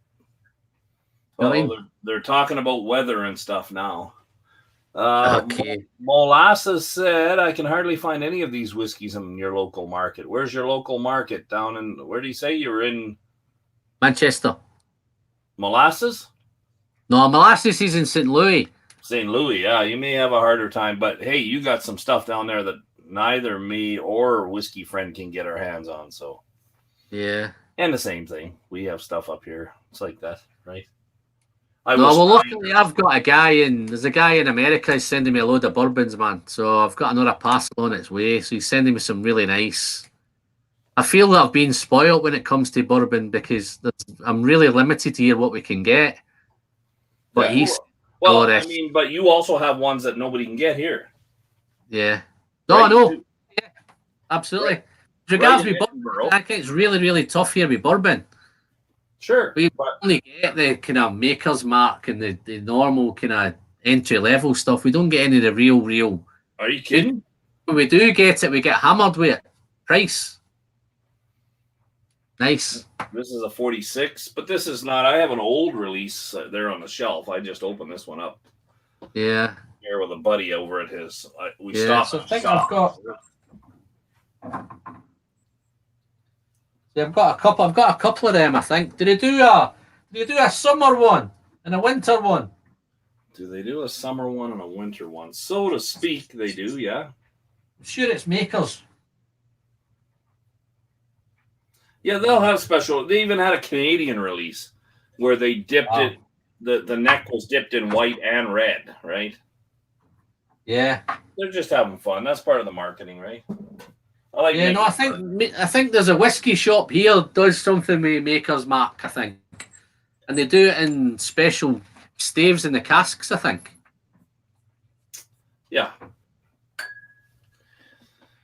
DJ Bacon, once you get the minus 30, minus 40, you start. You should stop worrying about it. Listen, I'm doing this from outdoors, man. It must be minus 40 out here as well, man. No, it's not. You're such a girl. We just finished. We got up to. Listen, I'm sitting on a heater here. You're sitting on a heater. Yeah. Why are you doing it outside? Because that's where I do it all from. I've just converted the summer house to doing all them out here. I see. Yeah, the wife won't let me do it indoors, man. No. But keep it awake. You probably interfere with her. Love Island. Yeah. With her Long Island. Yeah, so I keep myself out here, and I've had the heating on all day, man. It's not as cold as you guys have got it, man. You guys have got it super cold. It's amazing how the world's crazy, man. You've got it super cold, and America's got it. Australia's got it super hot, man. Yeah, we have these varying. Crazy, man. What happens? I just we could do with some of that heat here. Well, we could do an extra 3 or 4 degrees. Ask for. Careful what you ask for. You might get it one day. Yeah. Right. I mean, here we haven't had something like this where it was this cold for over a week, and people get tired of it. But it's gone. Tomorrow it'll be minus 14, and then we'll be walking around like some guys will be wearing t-shirts. Shorts on. Yeah, because you get conditioned, and then by Monday or Tuesday it's going to be minus 3, and we'd be like, "Holy crap, it's so hot!" Because you're conditioned to it, right? Yeah. It's just like whiskey. You know, some people, you give them a cask strength off the bat, and they're like, "Oh my god, it's freaking diesel fuel. I hate it." Yeah, no. Yeah. You know, but give them something mild and smooth. But then when we've been doing cask strength all the time, then we try a 40. We're like, "Oh well, there's nothing in this. It's got no poop, man. It's dead." But it's not. Yeah, that's rubbish. That's off a supermarket shelf. That one, isn't it? What's that? A 40? Yeah, it tastes like it's off a supermarket shelf. Yeah. Cask strength, yeah. Yeah, we can't buy off a supermarket shelf out here. Oh. Is that me or you? No, that's me. That's a warning. Is that your alarm? No, it's the dryer, buddy. Tell you it's hitting minus 40. Yeah, the dryer's like, we're at minus 40. That's how I heat my house. I tape open the button down and I just turn on the dryer and let it blow hot air. Yeah. Well, I've got some Elijah Craig now. Do you? Yeah. I'll let you guys decide here. I got 2 samples given to me. I got a whack load of samples, by the way. Yeah. No, join the club, mate. I don't know what I'm going to do here. I got... here, I'll show you. Maybe I'll turn the light on first. Yeah. Just kick the bottle over. That's a bad sign. It's a cheap one. That's okay. If I got this to go anywhere. Over on that shelf is a whole whack load of samples right in front of that red Amroot bottle. Wow. And then there's a box that's got 26 SMWS samples. I won a contest at the SMWS Appreciation Day at the bar, or not the bar, but the liquor store that carries it for us. And, that's quite a room you've got there, mate. Well, look at you. That's quite a room you've got. It's nothing. I see what you're only showing some stuff. I know you're hiding the best stuff. We've met your type before. No, I was saying as well earlier, Daniel, I came out here this morning to set up and everything, and it is cold. It's not as cold as you guys have got it, but I'd left it out overnight, and I came in. You want to have seen all the bottles, mate. Every bottle was all cloudy, man. It was a sight for sore eyes. Well, that's not going to hurt it. No. Beautiful to see it, man. Every bottle was all, because every one of these is all non-chill filtered. So the whole lot of them. If my furnace went out, I'd be up shit creek. Yeah. I have some contingencies for heaters, but that's, as long as the electricity doesn't go out at the same time, right? Yeah. Ben Demon Hunter says we've both got quite a room. Aye. Ben's getting into whiskey here, so one day he'll have it as well, unless his wife strangleholds him and says not a chance. I have a 2010 5-year-old Blair Athol. Okay. That is a sherry butt. There's only 870 of those bottles. Wow. I have a 2010 6-year-old Loch Lomond bourbon hogshead. I think maybe that's the one I'll pour. I've got a nice Blair Athol myself, I think. Let's. We'll both do a blue. This is Carnmore. You know Carnmore? Yeah. Independent bottler. So yeah. This is from their Strictly Limited. And man, have they been getting some good stuff. Wow.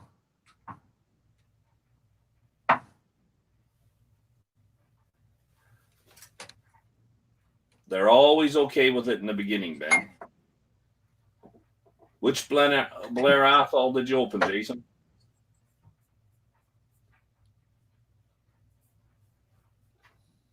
I just crossed the 20 bottle mark and my wife is ready to put me in a rehab. Are they all open molasses? I don't think people realize that almost all the bottles behind me.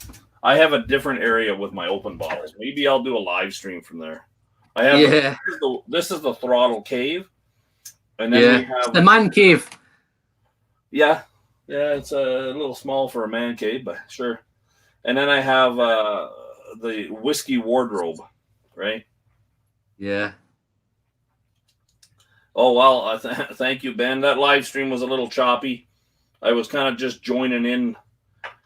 We were trying to do a simultaneous YouTube versus Instagram for Know Your Whiskey on Instagram. Yeah. And it was all Carnmore. So the new 5 releases from Carnmore.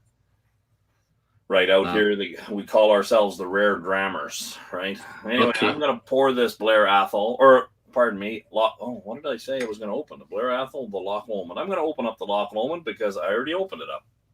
Yeah. Right? Yeah. Can we handle that? We can handle that easily, mate. Yeah. Wow. Nice light color. Oh, alarm number 2. Oh, that looks like a white wine, that. It does. It looks very much like a white wine, to tell you the truth. Betcha. Doesn't smell like one, though. Oh, she is peated. Finished in a bourbon hogshead. But it's very dry on the nose. 46% ABV, but it smells a little hotter than that. Yeah. I think it's going to taste dry. It may be, but then again, that could surprise you because we had 3 other ones that were totally. No, yeah, DJ, I'm not food quig, and I don't microwave leftover pizza during my show. I don't. Yeah. That your pizza delivered? Yeah, I have that delivered. Do you get pizza delivery out there? Yeah, of course we do, man. Yeah, I don't do much pizza though. No. But yeah, you have it delivered. All the usual Domino's and all that, man. All them Papa John's and all them mobs. Oh, Jason, you're right. He does bake he does both, Jason. He has warmed up leftover stuff, but he does that too. Jason's absolutely right. He'll throw in a ready to bake pizza, right? One bottle lasts him 18 months. Yeah, man, they can last you 6 months to 12 months and 18 months. There are a few tips that we all have learned from Ralphie about how to make them last longer. Yeah. Or not oxidize as badly by putting them into smaller bottles. So yeah. Do you gas yours? No, I don't gas mine. No gas. And actually, what I've seen, which is the Scotch Test Dummies, it technically it doesn't sound like it's working out very well for them. Yeah. Well, I think they did one, didn't they? They gassed it for a year, didn't they? Yeah, they just did a review of it again, right? Yeah. So they're playing along with it. The food call on Quig is part of the charm of that and an occasional big burp and fart. Yes. Yeah, he doesn't. He don't give up. You know what?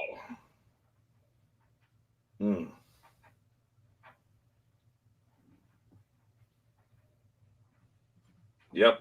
Are you pouring something? This has got nice oil. I love it when a glass holds on to the film and doesn't form legs right away. Yeah. I'll tell you what I've got here. I've got Glen Allachie. The Speyside Festival 2006 single cask. Ooh. It's a port type 13-year-old. 59.2. I think you need to try that. Let's have a go with this. Okay, I'm putting this on my tongue. Molasses, yeah, they do a great job, especially the blind tasting stuff. They do great. Which blind? Because they've done the gas before, and now I think the blind part was an addition to it, right? You bet.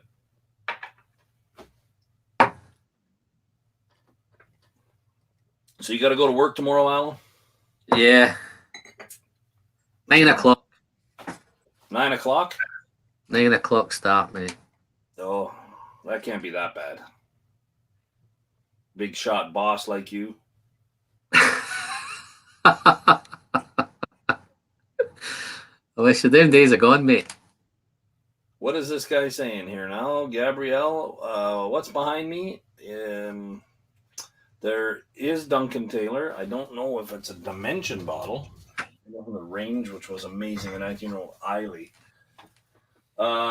If it's this one here you're looking at, that is a Dimensions, and you're right. It is a Strathmill, 21-year-old Strathmill.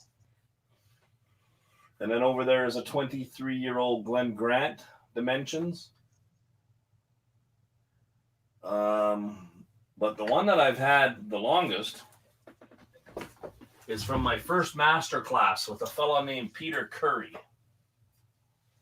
And I got that. No, this is not. This is a Linkwood, a 22-year-old Linkwood. And this is a different independent bottler from Linkwood. I like Duncan Taylor was my first one. So that's a Linkwood. And then I got this Dusty in the back of an old liquor store, a 30-year-old Linkwood. Wow. Right? McDuff from Dimensions, a 14-year-old. And an Octave. Octave, that's Duncan Taylor as well. But this was an exclusive to the bar. There's an Octave Bunahaben and a Providence. This is kind of where I put all my independent bottlers right up here. Yeah. The shelves are going to change. I need to do a little work. I'm kind of behind on my stuff. The app I was using is no longer good because every time Apple updates, things change. But the one I'm trying to find is it's called NC2. I don't even know if they put it out anymore. Okay. One of the releases. It's NC2, and it means non-chill filtered, non-colored. All right. It was a Royal Bracula, and just as light as this Loch Lomond that I just poured. Yeah. In the master class, it was the lightest one on the table, yet it was the one that had the most flavor. Yeah. So Peter Curry, who is from Scotland, I believe he lives in California now, working for Duncan Taylor. And he was trying to educate us that, don't listen to all this marketing malarkey that we're told, right? Yeah. Oh, yes, it's aged in a warehouse with black mold and da-da-da. Yeah, it's also aged in a warehouse by the train station, by all the diesel engines. Right? Yeah, the guy that barreled it was put together with a left-handed hammer and all that. He had a left-handed hammer in his hand, the guy. I'm left-handed. What are you trying to say? Left-handed people are the only ones in their right mind. Yeah, okay. Anyway, I mean, the point is that it was a fun, and it still is. I have held on to that bottle for a while, but it is extremely light. And the lesson being learned there is that don't judge the whiskey by its color. Yeah. No, Gabriel is just asking there. He's bought some casks. He's got some casks tucked away at the distilleries. Oh. I think it's 3 he's got. Not sure. I think he's just got an R in one there. Gabriel will probably tell us what casks he's got, but I think he's definitely bought the entire cask. I would love to do that. That's awesome. Man. And he's got 3 of them. And maybe I'm sure there's a Cleela one. But yeah, he's bought 3. So he'll probably tell us. If you just tell us what they are, Gabriel, then he'll give us a shout what they are. Yeah, Graham, I actually don't know as much about Linkwood as I should. I don't know much about. I don't study the distilleries the way I should, and some people get pretty deep into it. I'm not one of those guys. But, yeah, no, I'd rather just drink the whiskey, and if it's good, it's good. And well, yeah, I like to know the stuff about it, and I certainly like to know the interesting histories of each one. Yeah. Right? I mean, I certainly, this is the first time I've actually got this year's. Everybody's always giving me a copy. I had to order it from freaking Europe to get it, right? Yeah. This is a handy book. There's a lot of books out there that I think this guy does a lot of work to make this book, to do the research and be accurate. Well, he's got a year to do it, hasn't he? Yeah, that's so I'm sure that once he's got everything collected, he can just update, right? But, yeah. You get Jim Murray's book. Did I get who? No. I bought one once when I first started, and I don't buy him anymore. I don't buy him anymore. I don't care. His opinion is not worth $20. Yeah. In my opinion. Yeah. I'm a Cask Society member at the Lag Distillery. Then I have a third. Man, so Gabriel, my first visit to any distillery was on the Isle of Arran. So we landed in Glasgow and immediately got on a bus that took us to Arran. And then we got to stay an extra day in Arran because of a storm. So we cut out one distillery. We cut out Oban. We didn't go there. But McTaggart took us to Lag while it was under construction in the storm. Yeah. It was phenomenal because I work in construction. One of the other fellows on the trip, he's a journeyman electrician. And it was just, for us, it was like awesome. Like they were kind of worried about us walking through and getting because the storm and the construction. No, but you can imagine them trying to do that on an island. It's trying to build on an island. Yeah. Construct, do you know what I mean? The weather's murder. Oh, sure. It was awesome. Yeah. I love the Isle of Arran as well. It was. Well, Matt, to be funny, my first distillery that I did was Arran as well. But through Roy, I found out that it is actually the most visited distillery in all. It's very, very easy to get to. That's why. Yeah. As you said, most people head to Glasgow, and it's 20 minutes from Glasgow, and then you're on a ferry. So it's an hour from Glasgow. So it's very, very easy to get to. But I made the big mistake of taking my wife. I said I'll take her away for her birthday. So I said, I'm going to take you to Arran, beautiful island and all. I never mentioned anything about the whiskey. Didn't tell her they had a distillery and everything.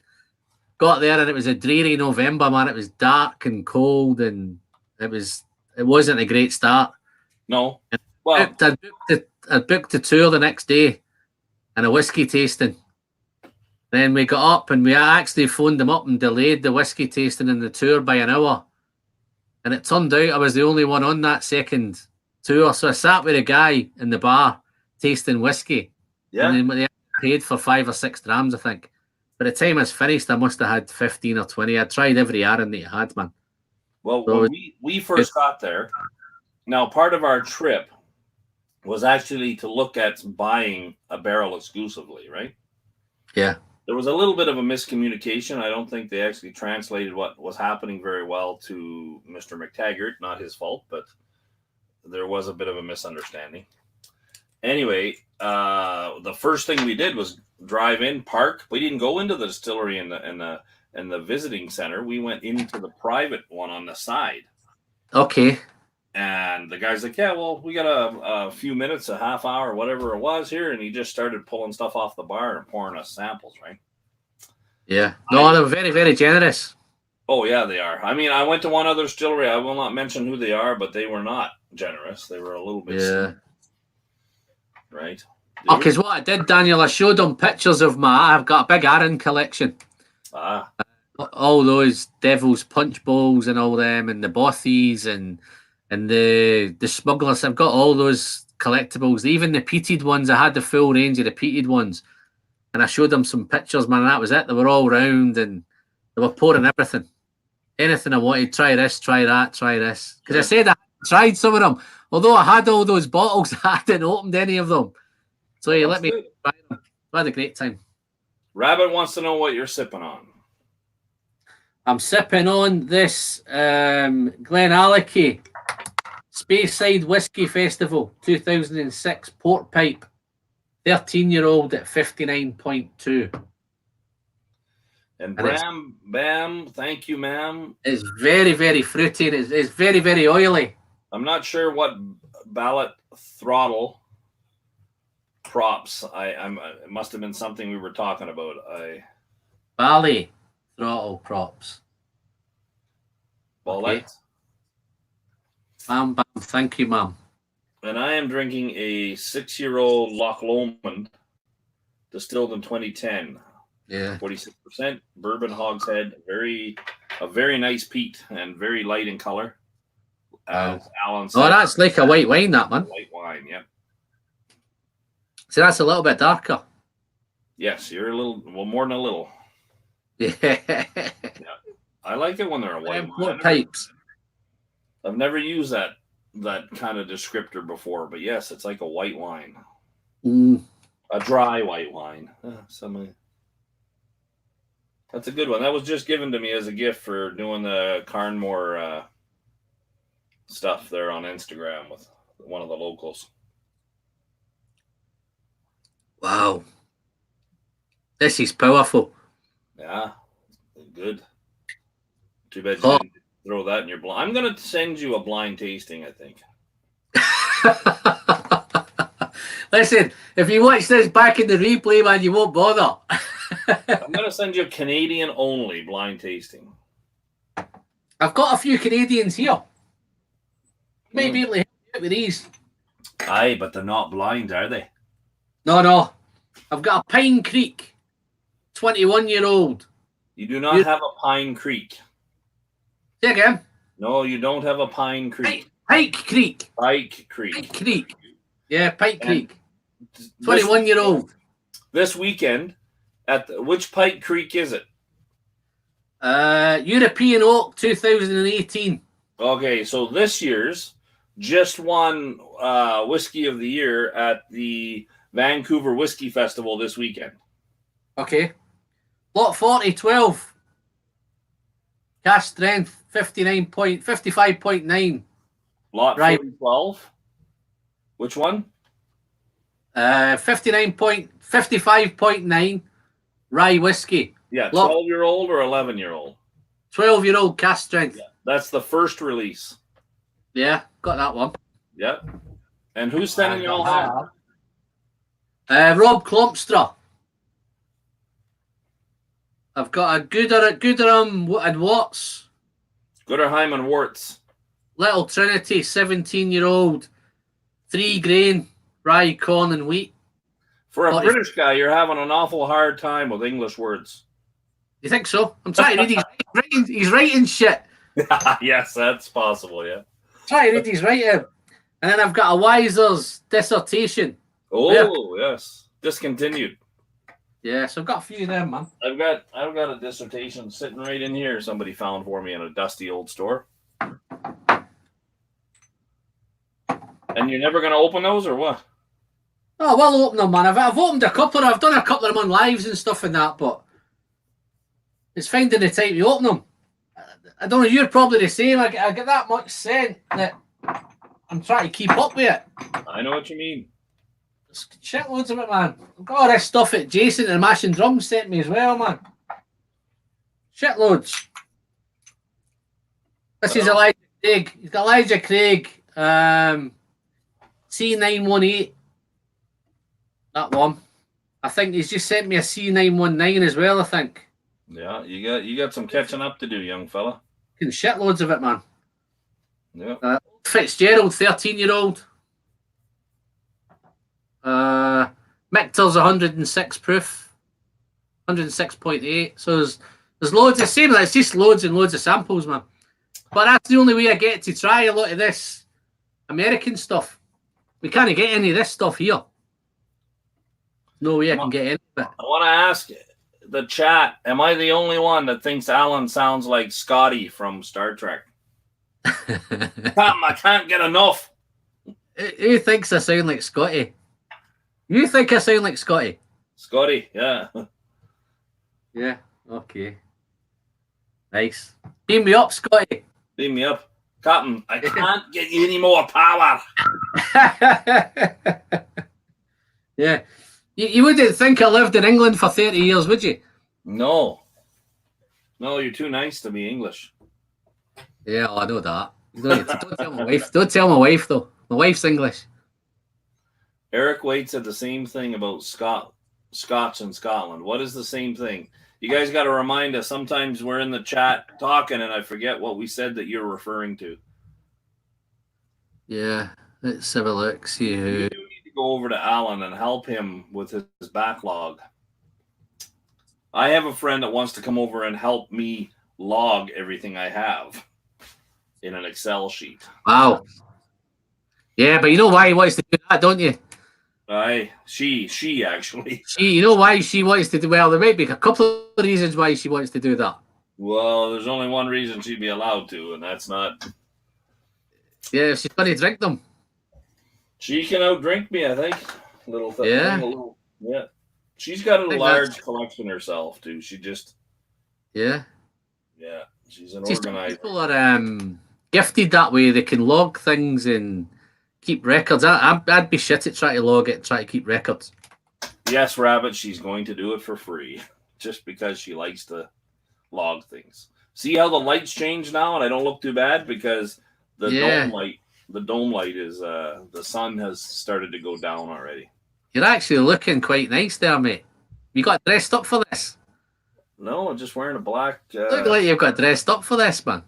Well, it's better than sitting here in my underwear. Well, we're in trouble now. Talking about underwear, Erik Wait just popped in the chat. All right. Cheers, Erik. How you doing, Erik? Cheers, mate. How's it going? Oh, man. Not working tomorrow. Yeah, so am I, and I'm trying to find motivation. Alan, you're the ultimate Scotian accent. Scotian accent, it's perfect for the reviews, buddy. Yeah, no, a lot of people. Erik tells me that. Erik tells me I've got a good accent for it. How you doing, Erik? Nice to see you, mate. You do. You sound like Scotty from Star Trek. There you are. Especially, like I picked that up because of what you're saying. I cannot keep up, Captain. No. When you're talking about your samples. Nobody's ever said that before. Hey, when you got a little excited about how many samples. Wow. That's exactly what you sounded like. Captain, I'm giving you all I can. I cannot keep up. Don't you think Erik's new logo looks like Foodquig? Erik looks like Foodquig? You think his new logo looks like Foodquig? Oh, for sure he could pass. Yeah, Foodquig has got a logo like that, doesn't it? Yeah. Yeah. Oh, Demon Hunter grew up on the next generation. I'm sorry, but you got to go back. Oh, right. Oh, he'll be going to see the new one, Picard, then, won't he? I think there's a new one out. Oh yeah. Picard's okay. The Dragon Picard back. Yeah. Pulling him out of retirement. That's right. Yeah. I think your chat seems a wee bit ahead of mine, I think. She's got that one there now with the generation. You can change your chat speed, you know that, eh? Okay, how'd you do that? You can adjust it. I think you have to do it while you're setting up. Toggle timestamps, send feedback. But you can adjust it so that you're not, I mean, sometimes when you have like 200 people watching, not that I've No, it whizzes through, doesn't it? Yeah, just way too much, and you cannot. You're okay. I won't get to those levels, mate. You're at 4. What were you at? This kind of 20 people. 46. What are you at now? 59, I think, was the highest tonight, I think. Yeah, so it probably dropped when I came on.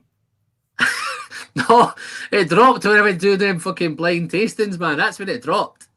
No, I don't think so, buddy. You had over 40 to 45 when I came in.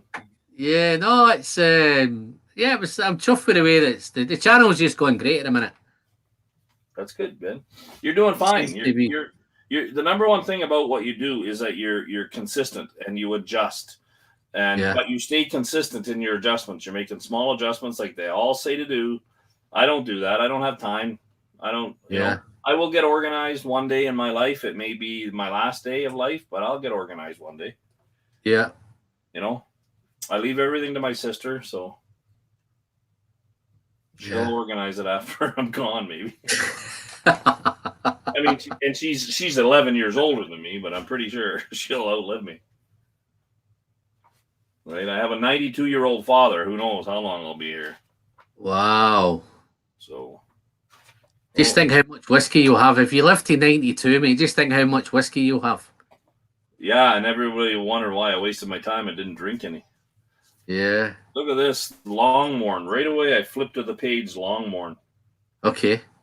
They would have been great if they'd have kept themselves without trying to redo something. That 16-year-old you've got. No, they made the mistake, I think, selling it to Chivas. Chivas came in and butchered it, man. Well, yes, you're right. Chivas, they changed that 16 to a 40% ABV, man. Yeah. I agree 100%. Chivas is Pernard Richard, right? Yeah. Or however you're supposed to pronounce it, Eric. Look at that. The most important thing is enjoying. Yes. That one. I don't know. Hold on a second. I can't see it. It's not close enough to the camera. Okay. What year is that? 2002. Really? Hold on a second. Yeah, smart. No, I never seen that one. Snap. Nice. Wow. You have the same ABV? 55.3. 55.3. So that's bottle. Well, I've got dates on this. I've got 17/9/2002. 17/09/2002. Yep. Cast number 800646 and 800647. There's 300. Well, my casts are different. Your casts are different? 648 and 649. Mine's 646 and 647. And this is bottle 61 of 329. Wow. This the bottle 380. They bottled 419 of these ones. Yeah, so it's not the same, eh? Different. The same but different. Hello? Yeah. I can't understand a thing he says. Eric says, I knew you were coming on, mate. I knew you were coming on. Another old Longmorn? Yeah. Yeah. I'm coming over, Al. I done. Oh, Longmorn. Longmorn. Look at these Longmorns, man. So I bought my first Longmorn bottle. It was 5 years ago. This month, that bottle.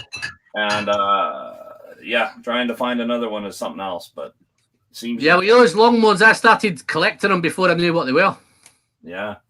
I just went onto the auction sites and they just looked nice. They were decent money. But now they're silly money now. Do you do much at auction? Nope. No. I get a lot of them for the auction. You get a lot of them at the auction? Yeah. Used to get loads and loads of them. Well, we don't have auctions over here like that for whiskey. You know? Yeah. There was one in Scotland, and I'm in at the Scotch Whisky Auctioneer. They're just doing that. You know the guy that died from Coca-Cola that had the big whisky collection? I don't know if you know about it. One of the owners, like one of the guys that started Coca-Cola. He was a bit of a whiskey nut. I thought he was an Asian fella. He started collecting whiskey over the years. All these trips and all that, he'd buy up whiskey. But they've got this room now full of it, and he's passed away. So his family now have sent the whiskey to auction, and they reckon it's got a value of about £9 to £10 million. Oh, that's crazy. It's collection, man. I think I saw that collection as well. Macallan's. One of those Macallans, 1930 Macallans, I think it went for 1.5 million. I think he's got one of them in it as well. That's insane, ain't it? Looks like it's going to be. They're going to auction it over. They're auctioning it over 3 months. They reckon it's got a guide of about 10 million. That's wow. And I wonder why the family would auction it off. Well, it's £10 million. Well, I don't think they're short of money, but no, that's what I'm saying. They're not doing nothing. Continue to have an investment. Somebody's probably advised them to get rid of it. Coca-Cola was started by Santa Claus. Yep. Erik Wait and I've had this conversation a long time back. Coca-Cola owns the image of Santa Claus, right? You'll never see a Pepsi commercial with Coca-Cola or a Santa in it. You might see somebody holding a white glove. Oh, they have the truck. We get the truck here, don't we? The Coca-Cola truck comes round all the time. There's a tourist Britain. Oh, what you really need is the Iron Brew man to come and beat up the Coca-Cola. Oh, yeah. No, the Iron Brew man would sort out the Coca-Cola man. He would, sir, he would. It's made from girders. Made from girders, what? Yeah, Iron Brew. It's made from the same things you put in the urinal.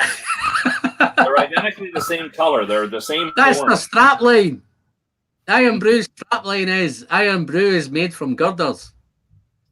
From girders. Yeah. What the hell's a girder? You mean like a woman's underwear? What are you talking about? I agree with you, Eric. I can't understand a damn thing he's saying.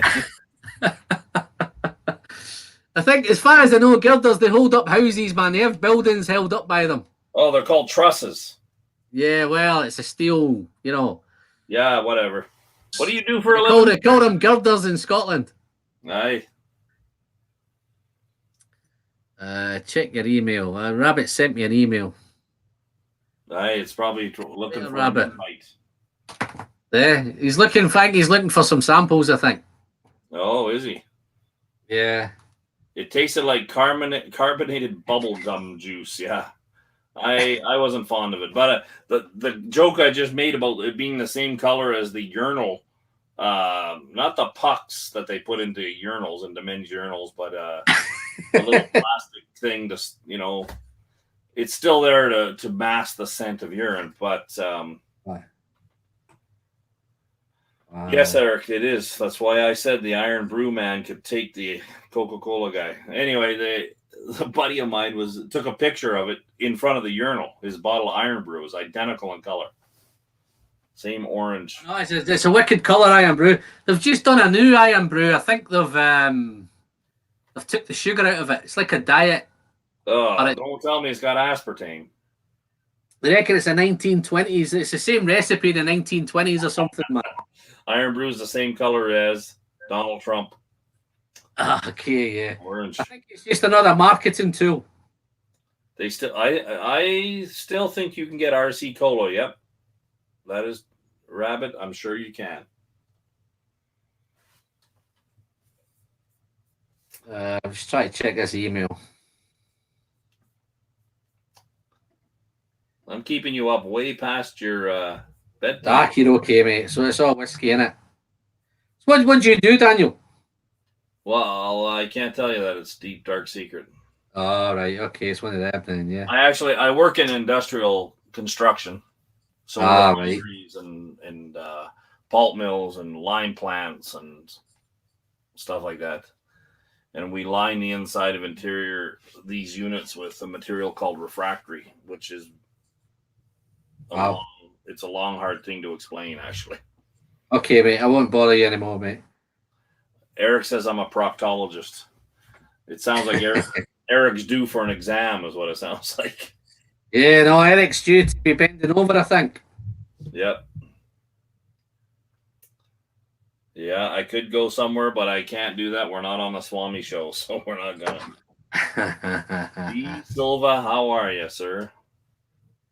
All right. I think Eric wants to pop in. I think.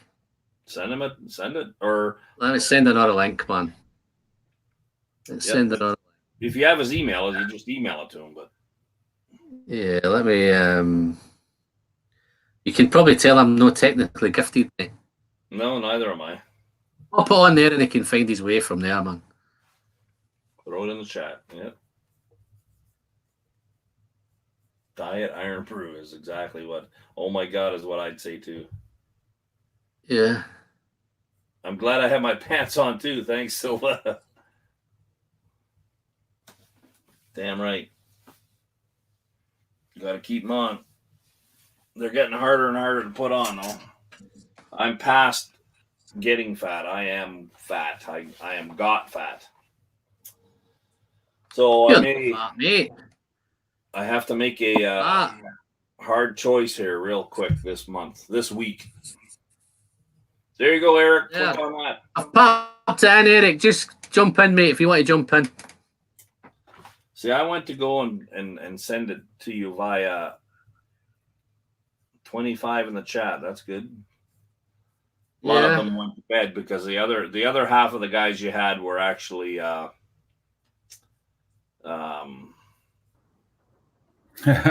Europe. The Rabbit and Red. Yeah, no, I let him early. Look How out. you doing? I was fine until somebody came in with a Packers shirt on. It's that time of the night, my friends. How are you? Good. Yeah. Well, I'm over 30, Silva. That's good. So what are you drinking there, young fella? Well, my friend, I just opened my first ever Springbank 15 tonight. Oh, nice. Looks like an older bottle? That's an old 15, that. Yeah, this is 2016. So a few years. Yeah, right before they changed the label. It's fantastic. That's the new one. Yeah. Oh, yeah. Right. Well, that's good to open up a new bottle or an old bottle. Yep. Daniel's got all the bottles. This is the I only don't have any bottles. I don't know what you're talking about. That's actually this is the only one I could find. They had it on a shelf at a local shop for about $100. I decided I had to pull the trigger. Yeah, that'd be nice, that, man. It's fantastic stuff. You're still going, Alan. I saw you an hour and a half ago. No, I was getting off, and then Daniel says, "Like, give me a shout, I'll come in." Oh, can Erik Wait come in as well, man? Good, Jesus Christ, man. Who's that guy? Look at him. Get all done up there. My name's Eric. Eric. Yes, food quick. Eric walks down. Eric walks like this now. Hi, I'll have some scotch. I got a beard. He grew Good, up Erik here. Wait. It's He grew bloody up here. cold. You got ILS. It's bloody cold. No, it's I not. thought it was warm where you are, Eric. No, it's cold here. ILS. Is it? It's Wow. cold. That light's back on you, Daniel. No, that's We not put that me. light back on. Hey Siri, what's the temperature? It's 48 degrees outside. That's 48 Fahrenheit. What's the temperature in Celsius? It's 9 Okay, degrees what's that? outside. It's 9 degrees Celsius. Dude, That's we about had the same as, that'll be about the same as Us here. Americans, we go by our own temperatures. because Americans like easy math. No, we like complicated math. Our miles are 5,280 feet, man. It doesn't make any sense. We like it complicated. Well, you can't be any more Too logical for complicated in Scotland. Everything is in kilometers except the speedometer in their car. DH Phil says 48 is shorts weather. That's the truth. It's like about that same temperature here in Philadelphia right now. More like 35. It's a little chilly. Well, Smashing them subs, Eric. Well, I just woke up from a nap too, and I was in my warm bed. Wow. Nice nap. Taking a, it's old timers. We got to take a nap on Sunday afternoon. Well, I usually do that, Eric. That's why I usually pop onto them chats about 4 a.m, man. Yeah. I woke up, get up to go to the toilet, and then I realise there's a chat on. I've done that before. I wake up in the middle of the night, to take a quig, and no nonsense whiskey's live or someone like that. Before you know it, that quig's taking you 3 hours. Yeah. So what y'all been drinking? I was drinking 18-year-old Anok, and then I had a 6-year-old Loch Lomond from Carnmore Strictly Limited, independent bottle. Well, I tell you what, Daniel, that Glenallachie's went down beautifully, man, because it's finished. Yeah, I wonder how that happened. So Eric, what are you drinking, Eric? Yeah. Beam me up. That's right. We finally did it. We're both Eric E-R-I-K, man. It's finally happening. I know. So what are you drinking, man? Springbank 15. Oh, Springbank. Okay. I'm just trying to find something. It's right good. There's a whole bunch of bottles behind you if you can't find it. What the hell? What's that? Not me. So, man, I got to Eric. tell you guys something. It's Eric's alarm. I got to tell you guys something. So I'm part of a group here in Philadelphia called the Philadelphia Whiskey Society. And yesterday, we had a tasting that had this guy, Robin Robinson. You might know the name. He came by. He used to be a brand ambassador for Compass Box, and he just wrote this book called The Complete Whiskey Course. Really cool guy. He was doing this, signing his book, talking about his book. We were having drams and all this. So he told this story that when Compass Box first made the Hedonism, Yeah. It was, that's the only single grain Scotch on the market. It's the only thing marked as a single grain. So he said, we were bottling it, and he's supposed to go around the United States with this single grain and promote it, right? This is like 10 years ago. So what happened is they had been running some Glenfarclas 25 through the lines before the Compass Box hedonism went through, and about 4 cases of liquor got tainted with Glenfarclas 25. And of course, you can't sell it because it's been tainted that way, because then it's no longer a single grain. It would be a blended malt. Right. And so apparently he was told that he had to go find these boxes. He had the line numbers and everything. He had to go to this warehouse and destroy them. And he didn't destroy them. He kept them and brought a bottle of Compass Box hedonism that had been somewhat tainted with Glenfarclas 25 and poured us all glasses of it last night. Unbelievably crazy story. Nice. Yeah, it was amazing. And he says he's got like 6 bottles left. He's been going through them over the years, but it was quite an interesting day. So I got the chance to try something, well, beyond rare. Well, I'll tell you another little Compass Box story. I've got the original Spice Tree, which I planned to open it. I planned to open it when I did the 1,000 subs. I wouldn't have opened it, lad. I opened it, yeah. But what I wanted to do a review of it on my channel, right? So I contacted Compass Box to give me some info and some background on it. And they came back to me and says, Alan, we need more time. We haven't got any information on it. They have to go and source what's in it and how it was done, and that's how far back. Because Compass Box are super, super transparent. Yeah. That's a legendary bottle. Info from them. But they haven't got any info. That's a legendary bottle. I wouldn't have opened it. That is a legendary. I opened it, man. Well, they're going to want you to sell them something so they can research it. Man, that's incredible. You'll have to start selling samples of that. You'll make a ton of money off those. Yeah, $20 a sample. Yeah, $20, 20 pounds. Yeah, right. 20 pounds, right? Yeah. Yeah. So what is that, Eric? This is a Springbank. This is from the distillery. 8-year-old. Sherry. Heavy sherry. It's 56.8% ABV. Distilled in March 2011. Released in May 2019. So 1,100 bottles. Is that the wife asking what you're still outside for? Yeah. She's knocking on the door. We'll tell her to come on in and sit beside you. No problem. All right, love. She's off to bed. Right. That was a hint. If she wanted just to go to bed, she wouldn't tell you. She wanted to be alone, right? It doesn't happen very often, Alan. For your man your age, you better get back in there. No. You'll be surprised, mate. Oh, I know you're from Scotland. Couple kill. Be surprised, man. She's only 25. Oh, Ryan, ready. Eric, wait, where are you coming from? What do you mean? Where are you streaming from? I forgot where you're at. I'm in California. I'm now in Roseville, California. I used to be in the Bay Area. I moved east. I'm near Sacramento now. I moved up to Roseville. Why did you move? Did you get kicked out of the last place or what? No, so I had a 1-bedroom apartment.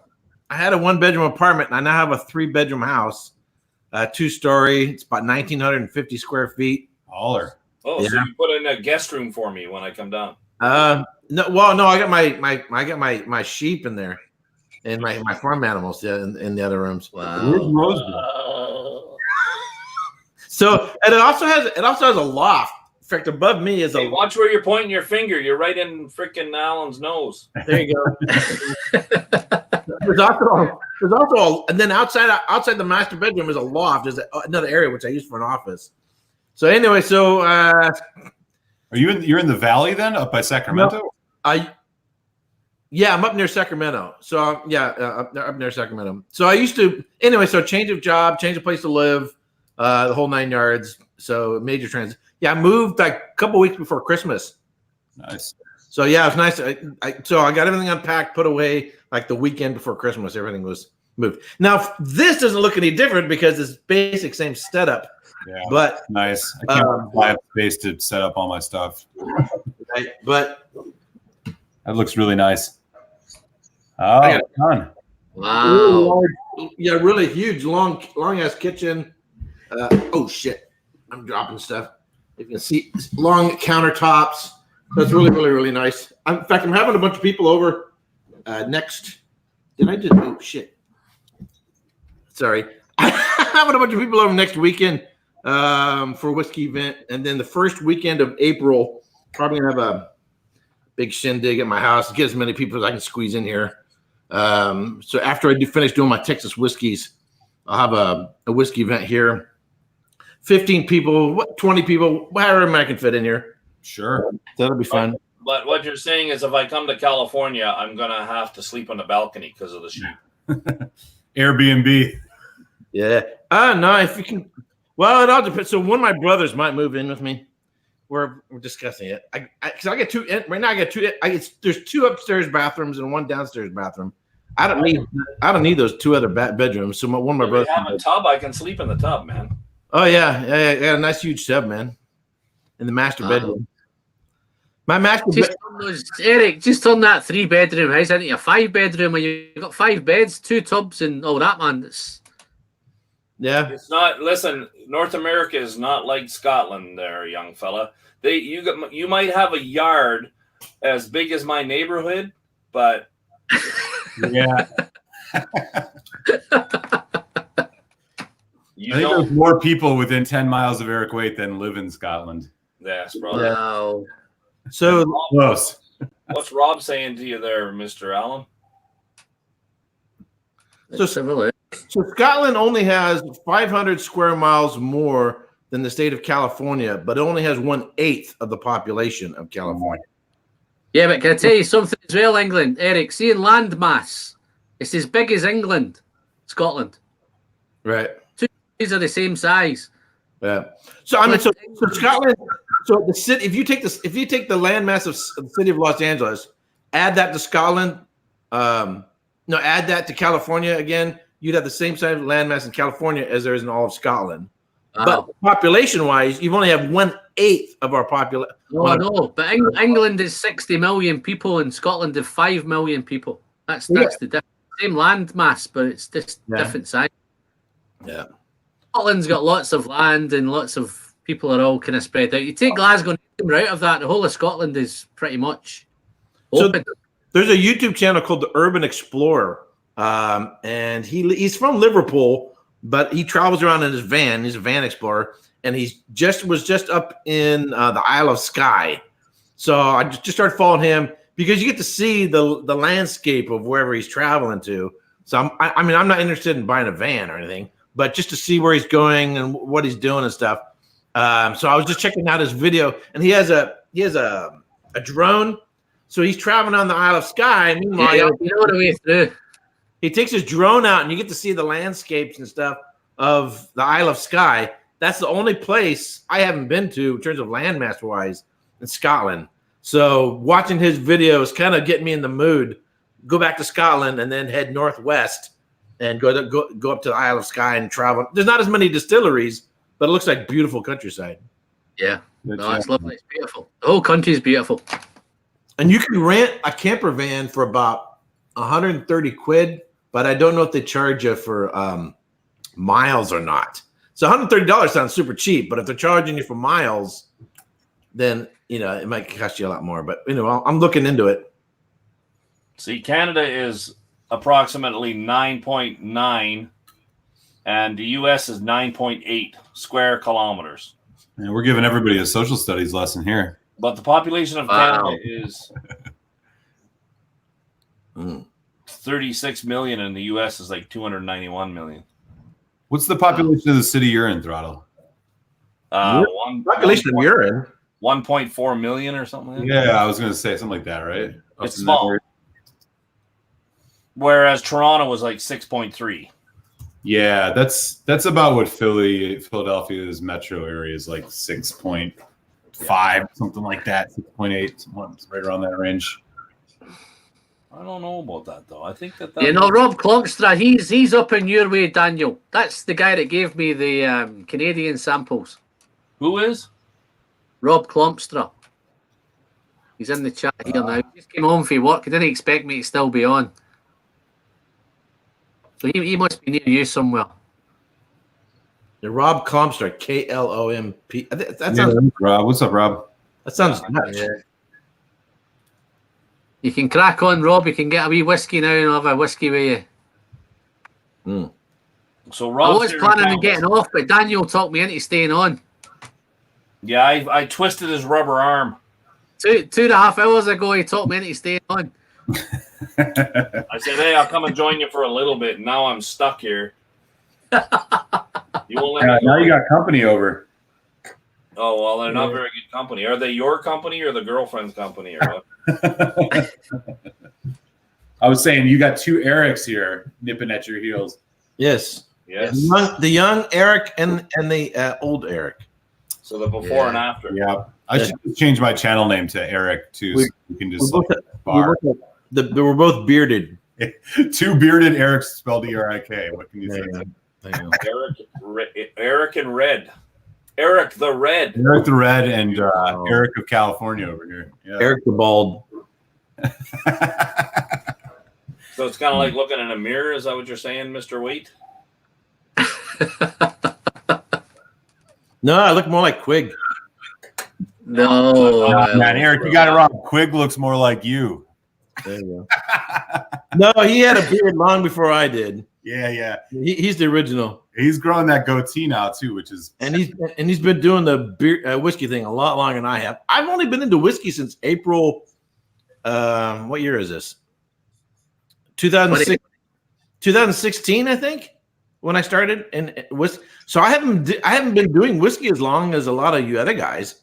I just went double pedal to the metal and started hitting it really fast and traveling. Distillery editions. I'd assumed you've been in it for a while. That's nice. Yeah. Well, I mean, reading tons of books. I read tons of books. Reading a lot of books, doing a lot of travel, going anywhere. So when I get into something, I'm into it. Yeah. I avoid things just because I know I will consume it. I stay away from golf. If I got into golf, you would never see me. What happened to Erik?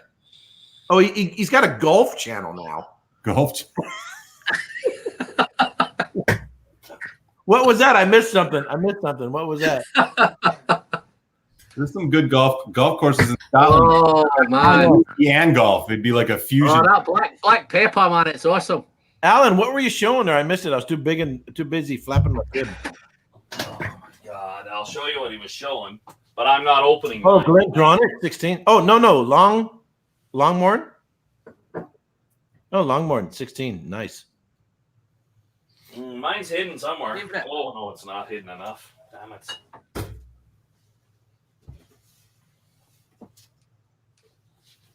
This is my last bottle, and I'm not ready to open it yet. That's nice. I think you should open it. I have 100 bottles open already. I'm not going to open up one. Damn. Oh, you don't know what you're missing, Daniel. Oh, I do, because I had it back in. Oh, Daniel. My great niece just got married. That's what I bought for the wedding. I snuck it into the wedding because they had a licensed bar, and you're not supposed to have it in there, but they were serving nothing but crap. Is that a big enough one? Yeah. Listen, I know you have several bottles. We can talk about doing a trade.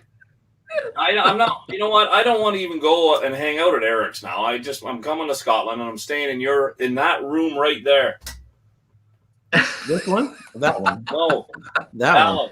Yeah, this is probably a wee bit more warmer than you're used to. I can handle it. You don't worry about the temperature, okay? Yeah.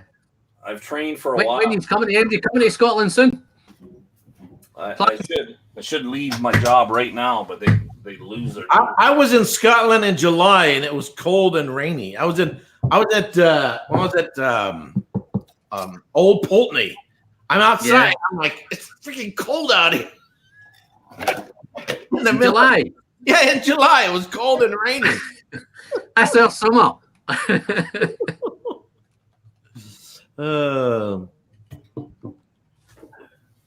How's them taxis doing, Eric? These 25% tax, are they coming into play? So most of my scotch, I bought everything before all that nonsense started, and now I'm doing Texas. I have to do Texas. I'll probably do some random bourbons, and then I'm going to do Japanese. I'm going to do Japanese for a couple months. That's going to set me back, but I want to do an intensive study and do a bottle from every distillery in Japan. I don't know the tax hit here either. It's been basically everything's been around the same. I don't know when it's supposed to hit, but so I don't buy that much. I don't buy that much retail in terms of regular bottles. So I know I haven't. I've asked other people that and so forth, but I haven't seen it. No, I have. And then the bottles I did buy were already expensive, like the Ardbegs. I bought one that was $200, one was $300. You know, the Supernova and the 19. I mean, they were so already so jacked up, you weren't going to notice the tariff on it, right? Even if that was before the tariff. So I haven't really been paying attention that much to local prices. But from what I hear of it, it makes me go, you know what? I'll wait. I've got enough scotch to last me. In terms of what I want to do, I'm doing Texas, and then I'm going to do Japan, and then I'm going to do Canada, and that'll get me into 2021. Hopefully, maybe by then things will have changed and things will go back to normal. My one issue, the concern is, once they increase the prices of a bridge toll, they don't ever put the prices back down. The bridges were paid for a gazillion years ago. They just keep jacking it up to stick into someone's pocket. And it'll be the same thing with whiskey prices. I seriously go, okay, tariffs are gone. We're all reducing our prices now. Unless they get a hit in demand. I mean, that's really the thing, right? I mean, unless you see a demand hit. Yeah. Who knows if you'll see that or not. Yeah. You need to see a revolution. I don't know why. People, the only thing that affects it is people just stop buying scotch and start buying something else. Yep, that's it. Stop buying it all. Mm-hmm. But I think the auction houses are getting hit first.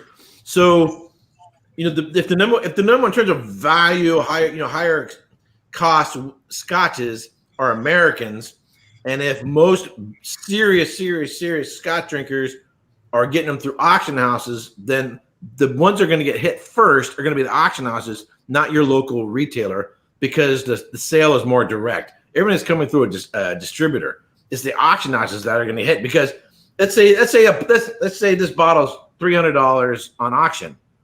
Well, Alan will pay $300, and Daniel will pay $300. That two Erics aren't paying $300 because we got to pay a freaking tariff. So we're going to go. I'm going to pay $600 for what they're paying for $300. I ain't buying it. So we're out. We're not buying whiskeys from. This isn't theory. So we're not buying from the auction houses anymore. Forget that. And because the auction houses, at least the ones that I follow, they were the first ones to go ching ching and start hitting with tariffs. Whereas everybody else already had inventory. Everybody else already had inventory, and they're still selling off their inventory at the previous rate, not the tariff jacked up rate. So it'll take a little bit longer for the tariffs to really start hitting. And honestly, you know what? And like to add on to that, what you're also going to see is shops are going to find ways to create deals and create ways to like get you stuff at, maybe not all the way back to what it was before the tariff, but they'll figure out ways. And you usually see this, like they'll do something where they'll put some stuff on, at a good price for a week and try to get folks to buy it. And like, I've seen this already there's a shop that I order stuff from in DC that like never used to do really price reductions on anything. And now like, I just got this Kilkerran red wine cask matured from them that like was always for years, it was at the same price. Now all of a sudden they've dropped it down, like sale price weekend thing. And so like, they might find ways to mitigate it, but who knows? Ultimately it'll suck if it sticks around too long. But yeah, we'll see how it goes. Yeah. We'll see how it goes. See, the thing is, if you're doing this as part of your education, and it's a part of a study and getting certification or whatever, you can write it off as a tax expense, as an education. Is that what you're doing? Yeah. No, you can't. I have a buddy that you probably find his book. He calls himself the Naked Canadian, and he sails a boat. Right? He lives in Vancouver Island, and every time he's gone, it is a tax write-off for his research for his new book. Yep, there you go. Right? He had to fight with the tax department here a bit about it, but they lost. Actually, so you can do the same thing. All the stuff that you do on your whiskey channel, all that stuff can be. Yeah. And I learned that while studying for sommelier exams and WSET exams and all that kind of thing. So you could write your taxes off. You could write your wine off while studying. And save your receipts when you buy something. Yeah. YouTube channel wise or whatever it may be. You have up here. You have like 3 years to prove an income with it, right? Right. Alan, you got to figure out how to start drinking for free on the UK or Scottish government, man. There's a tax scheme waiting for you. No, we get taxed on everything, man. Everything you touch here's got tax on it. It sounds just like Canada. I don't know what you're talking about. Everywhere you go is tax, man. I mean, everything you pay for the damn freaking prince and princess, whatever, from Sussex, because they're going to need security over here in Canada. I'm like, yeah, they have to. So who's paying for that? Well, that's all they're talking about in the news.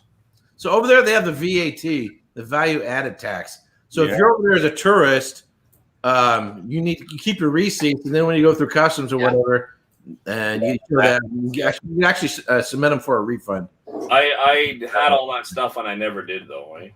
Yeah. Whatever. 20%. Yeah, 20% back. So on that. That's not bad. So how's the subs going? Your subs are going well, Eric, aren't they? We've had a few over the last couple of days. Me? Rabbit. Oh, yeah, man, they were. Thanks so much for the play, man. I appreciate it. Yeah.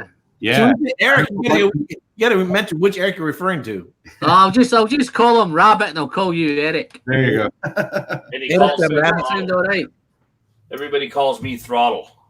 Throttle. Okay, Throttle. Yeah, appreciate that, Alan. That was cool, man. I had a couple new folks jump on and were commenting on a couple videos. It was fun to chat with them. Appreciate that. Super cool. So where does Rabbit in Red come from? Oh, that's a really great question. So originally I'm really into old 70s, 80s horror movies, and I was originally going to do a horror movie and whiskey review channel. So Rabbit in Red is a reference of a bar in the original movie Halloween from the 1970s. And so I was that was just my YouTube name. And then I started doing videos, and I just never got around to doing horror films. And so I just stuck with whiskey, and that's just been the name. It's just whiskey in the middle of it. Forever or not, but it's a little. I thought you said horror films. What's that? I thought you said you're gonna do horror films. Oh, horror films. No, I tried to do that. YouTube kicked me off right away. So they told me it wasn't kid friendly according to their new policy. There you go. Have they not met the kids that are around nowadays? Yeah, right. So yeah, I don't know. I've just stuck with it. I don't know if I'm going to keep it forever or not. It's just if you're going to change it, you change it sooner than later when you're doing this. Yeah, I was mostly just doing this for fun, but as of late, I've been getting more into it, so I'm thinking about it. Maybe it'll be something a little more directly referential to whiskey, but we'll see. Yeah, Rob wants you to do something for us in the chat. Where do you hide all the bottles? Yeah, so most of the bottles are I moved to Philadelphia just 6 months ago, and most of my bottles are honestly in giant bins that I keep in a storage area. So I pull them out periodically. I'm hopefully going to get a place where I can have a full office that I can set everything up in which case I will have them on display. So soon. Yeah, what I did is I basically the kitchen nook.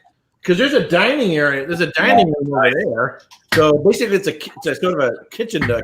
So I have my wine refrigerators over there. I got 4 of them over there, and then the whiskeys are all around on this side.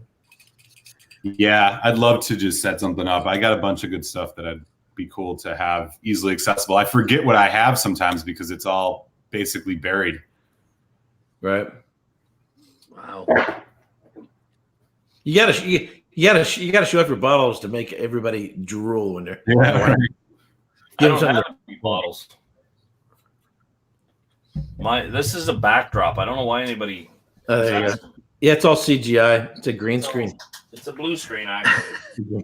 Green screen. Blue. There. That's better. Nice. That's more intimate. You want me to light a Look candle? at more intimate now. You want me to light a candle, Alan? Yeah. So, hey, Alan. So, do you have any general plans of what you want to do for 2020 on your channel, or are you just doing whatever? No, well, I think I've been playing it kind of loose and just doing things, but now as I've got the channel's got bigger quite recently, so I'm finding now that I have to do more. So I'm hoping to get out and about more now. So I think I've got a planned trip to America. I think on April, May time. Which part of America? Daniel, what did he just do? He said something about I'm coming to America. Oh, cool. Yeah, coming to America and possibly mid to late April. Okay. Texas and Kentucky, I think. Ooh. Yeah, I would hit there. Yeah, you don't want to go any later than that because it's really hot. If you're going to visit Erik, you go visit Erik in the winter, and you'll still think it's balmy. Yeah. I'm not lying to you. If you come to Canada in the winter, you're either going to be a man before your mother, or you're going to go home screaming. Okay, but if you come here now, this has a lot of fog here. You won't see it. We're just covered in fog all the time. Yeah, it's kind of weird. And it's a different fog. The Bay Area has ocean fog, which comes and goes. It rolls in, rolls back out. Out here, I don't know if it's totally fog or what, but the fog comes and it doesn't leave. It just stays all day. It's kind of weird. I'm not used to this. No, I'm just enjoying the whiskey, guys. I'm just enjoying because I'm not in a community here. There's not a lot of guys around me. Yep. So just found 4 or 5 guys now through this that are locally, and we've got a little group going. So nice, man. That's what it's all about. So I'm kind of just more into just enjoying the whiskey, man. I love just sitting here, fucking drinking it and just talking shit. Really. So when I was in the Bay Area and I had that stupid apartment on the 3rd floor, how are you going to invite people over to a 1-bedroom apartment on the 3rd floor? It doesn't. That'd be a bit of a squeeze, but it'd be nice. Nice and cozy.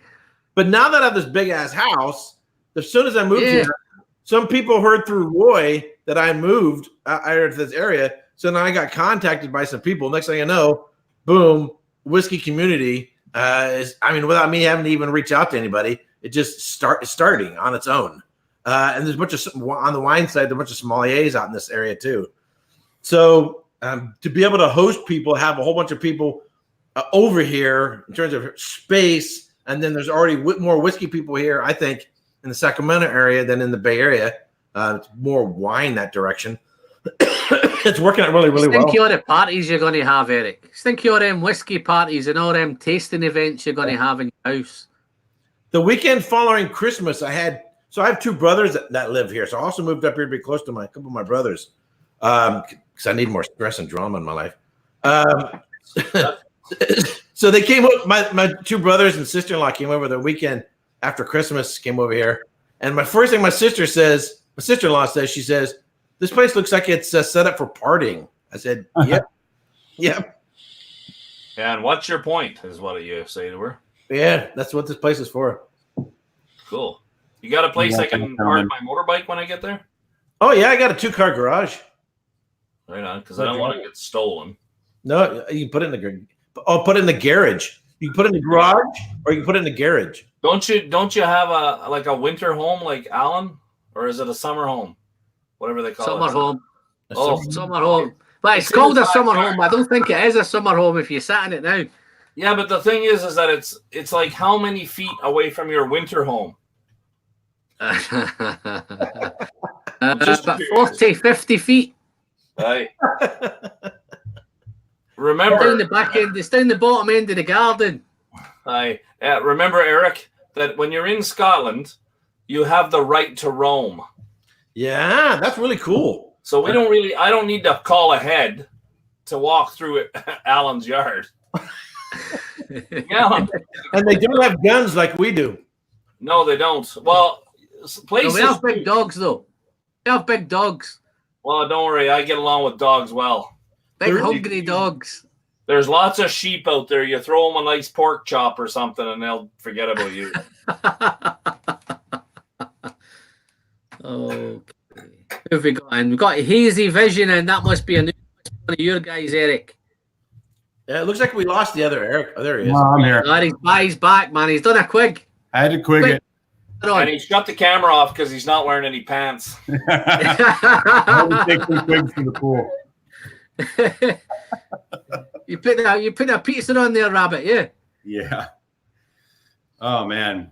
Anywho, I'm going to take off. I got stuff I got to get done before I go to work tomorrow. Good to see you, You Eric. mean you come back for you? You got to finish your nap off, you mean? No, just regular stuff I got to do around the house. Laundry, all that stuff. Okay. Nice No, I appreciate all the support you've given me, Eric. You gave me loads of support last year, so fantastic for that. Yeah, let's give you a shout out and correct your spelling. No. I didn't have my glasses on. Take care, Wade. Yeah. All right. Cheers. Nice. Cheers, Eric. Cheers, Eric. Dogs are my favorite people as well as Emily. Emily, yeah, well put, Emily. Yeah. Well, Hi, Emily. How is it? What's it feel like doing a 3-hour? Yeah, man, you're approaching food quig longevity. No, I was planning to finish it in about an hour, man. I thought I'll get through an hour here and I'll get through it and be done. But I've done one of these before. I think the first one I done was about 2 hours, 50 minutes, I think. So this is just pipped that, I think. When you do it with people, I've done that one. Yeah, when you do it with other people, it tends to fly by faster, right? Yeah, no, it has fly by. That last one I did about 2 hours 50 on my own, man. And then I came off that one. I think I've been on yours after that, Rabbit. Yours in Swami. Yeah, you came on. Yeah, I don't remember. I came on to yours after that. Yeah, we went pretty late. Food Quig came on that night. I think we went 5 hours. That's the longest I've ever went. Yeah, no, I started mine's at 9 and I got off at 5. Yeah. Because I ended up doing yours for about an hour and a bit. Yeah. And then I went on to Jason at the Mashing Drums as well. So I had a right night that night. I was pissed that night, man. And then we ended up on Quig's channel for a while. That was a long night. Oh, no, Quigs is too long, man. Yeah, but the thing with Quig, if you go in Quigs, you can just wander off and leave you on your own for 10 minutes. I go to work, come back. He's done that to me more than once. Yeah. Wow. Eric, why do you have to do your chores? Don't you live by yourself? Is there somebody there making? No, but he's got a 3-bedroom house now and 5 toilets. Yeah, man. He's got a lot of work to do. I got a 3-bedroom house as well, but I've never do any chores. Yeah. If you came over, you'd probably put me on an episode of Hoarders. Either of you two had this Kilhoman red wine cask? No. I have one Kilhoman sitting Thunder, man. It's the very, very first sherry cask they ever. Oh, the Loch Gorm? No, I think it's before that, my friend. Oh, wow. Nice.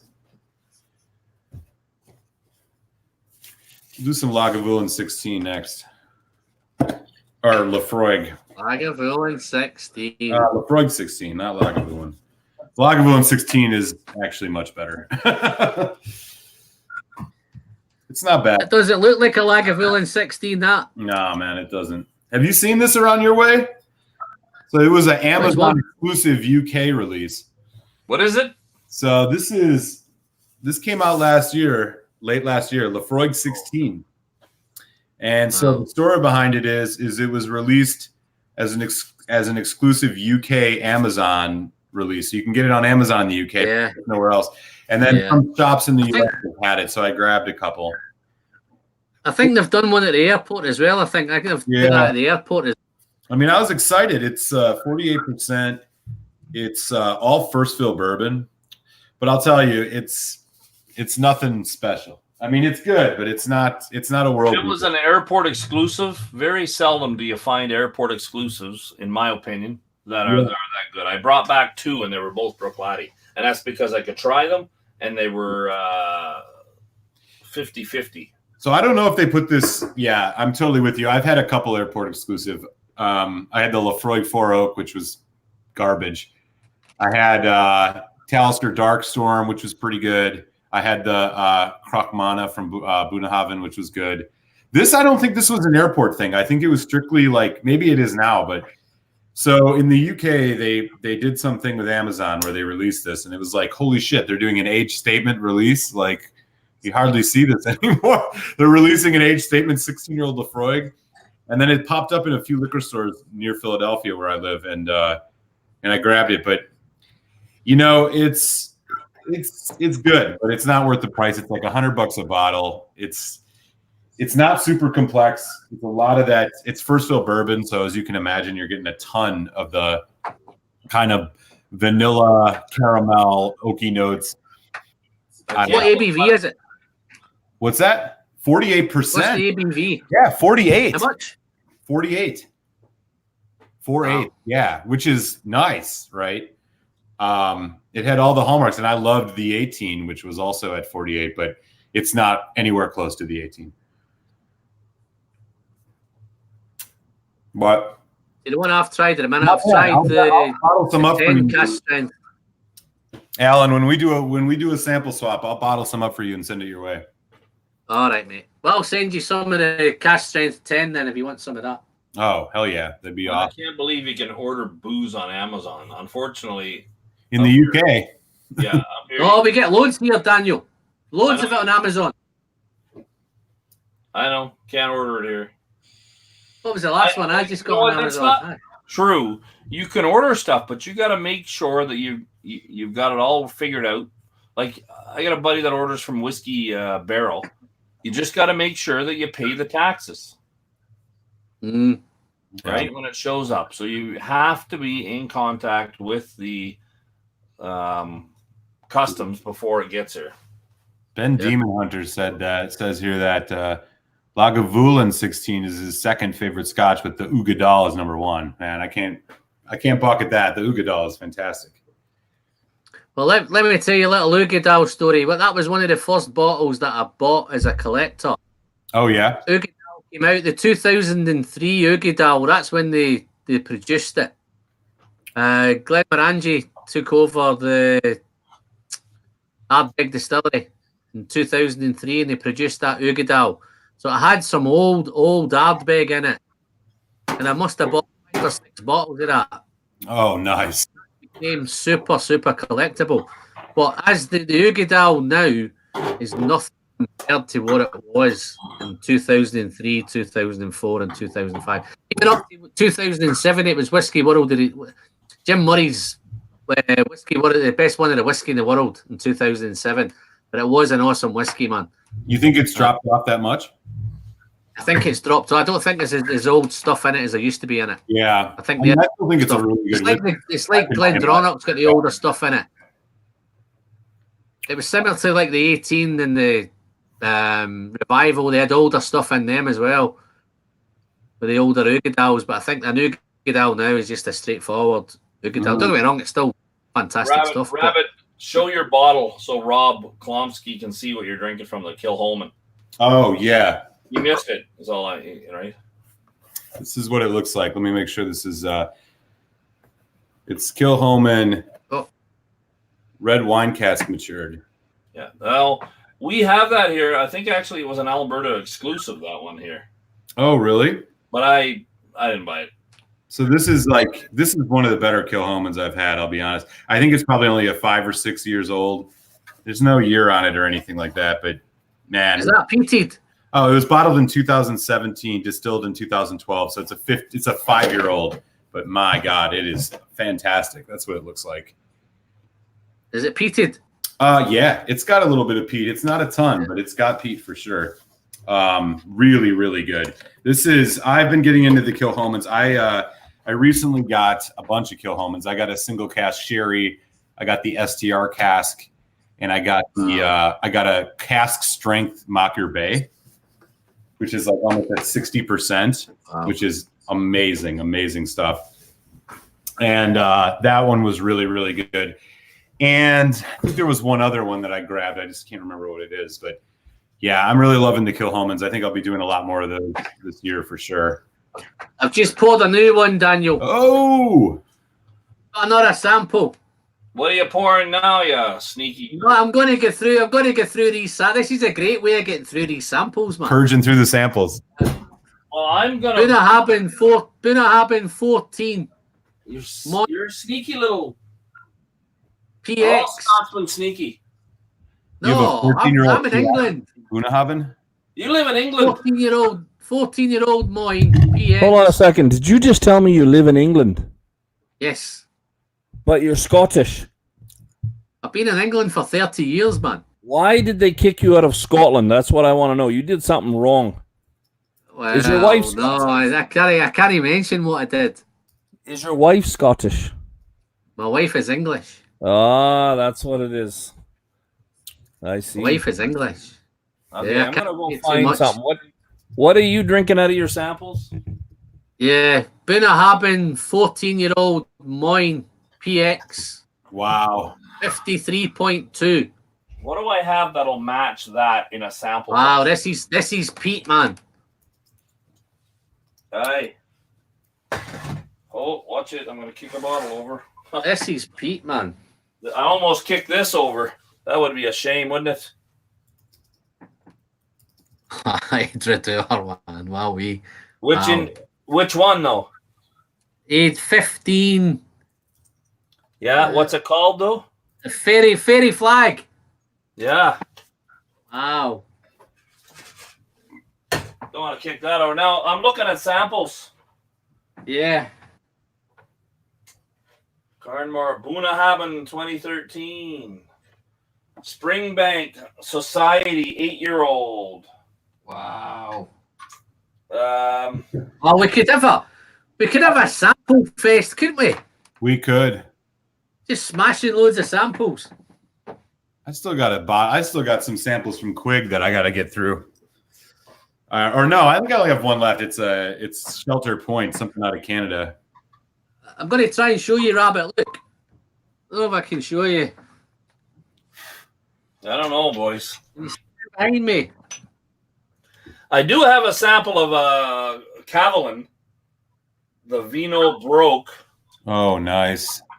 Man, you got enough samples to last you a couple weeks there, buddy. And I see some old Highland Park labels in there, Alan.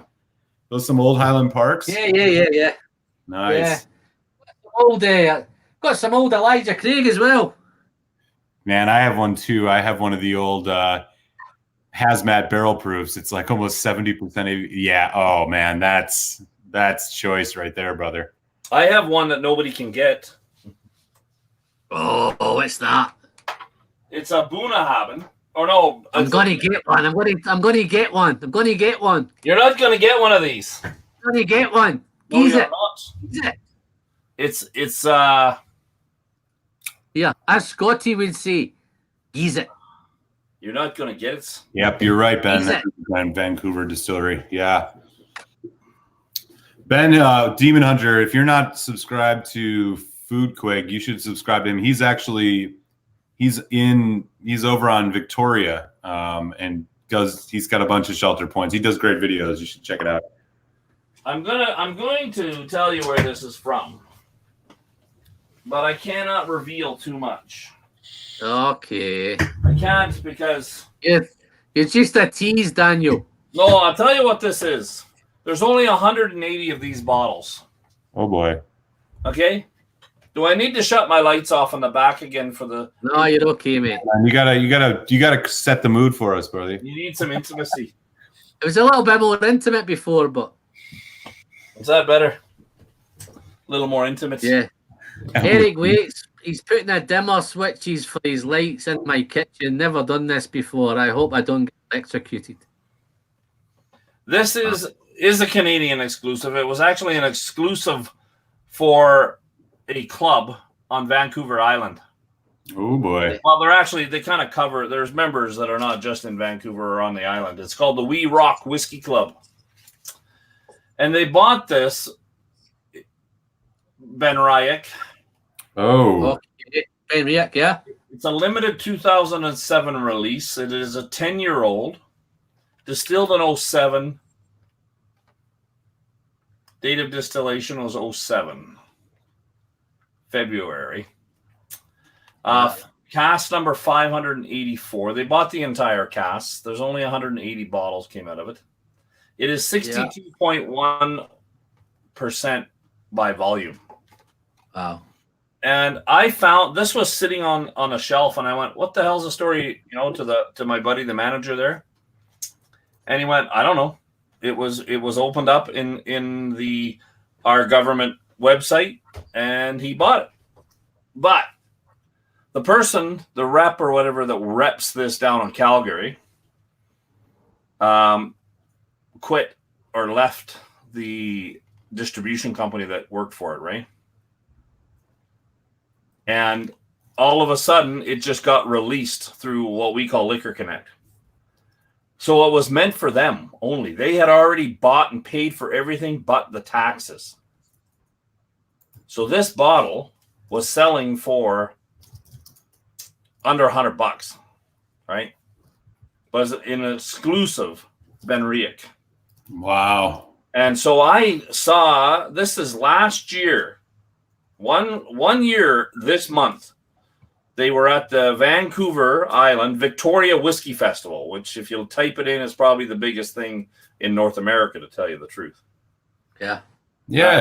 That wasn't that over the weekend? It's on, today's the last day, I'm sure. So this I texted or tweeted to a buddy who's over there, and he was sitting beside basically the guy that founded this club. And it is, I said, "What is this?" And he went, he said, "Are you for real?" I'm like, "Yeah, I'm for real. It's at the Chateau Louis liquor store, blah, blah, blah." And he's like, "What?" All the members had already paid for it. I mean, so buying a barrel is like 10 grand, right? Damn. So they had bought everything, and they lost 5 cases, right? Wow. So I'm going to open up a sample of that. Okay. And I will need a glass, a clean, fresh glass. What are we going to use for a glass? Or did you just get a sample of it?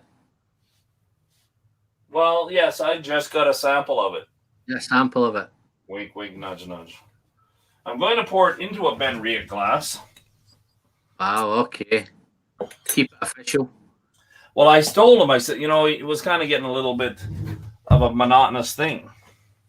Emily, if you click on here, Emily, I'm going to respond to you. And if you click where I respond on the 3 dots on that side, it'll give you an option to go to channel, and that will send you to my channel. When you click on the 3 dots after a person's comment. Yeah, Rob, you're totally right. They are beautiful bottles, Kilholmans, for sure. So I'm going to pour half of the sample that he had shipped to me. Oh, man. Is this the first you've tried it then? You've not tried it before? No. Dude. Wow. Drum roll. Drum roll. To hear this, yeah. Oh, we'll pour a little more. Alan seems chatty. I didn't realize you were in England. I thought Scotland. No, England, man. I go to Scotland quite a bit, though. For work or? No, I just drive up, and I've got family up there, you see, so. Oh, do you? I'm going to put a lid on this. I always use my lids. Yeah. Or this. You want to get one of these lids, Daniel? Yeah. Get one of them lids. Oh, my God. I don't gamble. I got to get myself one of those. You'd think he'd send you a free one for all the samples you sent. Here, I'll show you a proper size Glencairn glass. Okay, wow, that's a big with all my lids in it. Wow. You see that Glencairn? Yeah. That's nice. You get a lot more surface exposure on the whiskey with that. I'm sure that's really nice. You do, yes. It works great. But those poker chips smell awesome. Oh, but I get loads of them, man. There's one. Look, you said one of them. I've seen it. This You need a bottle opener. Anything I've got a that bottle We'll have it in opener. that name. My chips are going to look awesome. We just You need a bottle opener. Well, That's a Canadian thing. I don't know why you need a bottle opener for a whiskey review, guys. Oh, no, but look at this thing that Erik sent me. See this thing that Erik sent me? I know Erik made phenomenal ones out of metal. Metal, man. jam. Yeah. Bite it. Tell me if it's got real gold. No, in it. no, I've tried to bite it, mate. That's why I've got no teeth left. I swear to God, you sound just like Scotty. Cotton, I cannot give you any more. Yeah, Rob Quigg definitely has samples. He's started doing a thing. He said we did a live last week. There's some video. You can check it out. He talks about he's doing a sample Sunday now because he just has so many samples. Food Quigg. That was the last part. I've sent some parcels to Canada. I've sent some to Rob and I've sent some to Quigg. But the last one I sent it to DJ Beacon and it got confiscated. What are you calling it anyway? Huh? What are you calling it when you put your claimer Snow in? globe. Huh? Snow globes. Snow globes. No, I wouldn't do that. No. Just tell them what it is. I mean, if you lie and they investigate a little harder, who the hell? Why would you send snow globes to Canada? I'd be suspicious if I was a. Yeah. You just tell them as whiskey samples.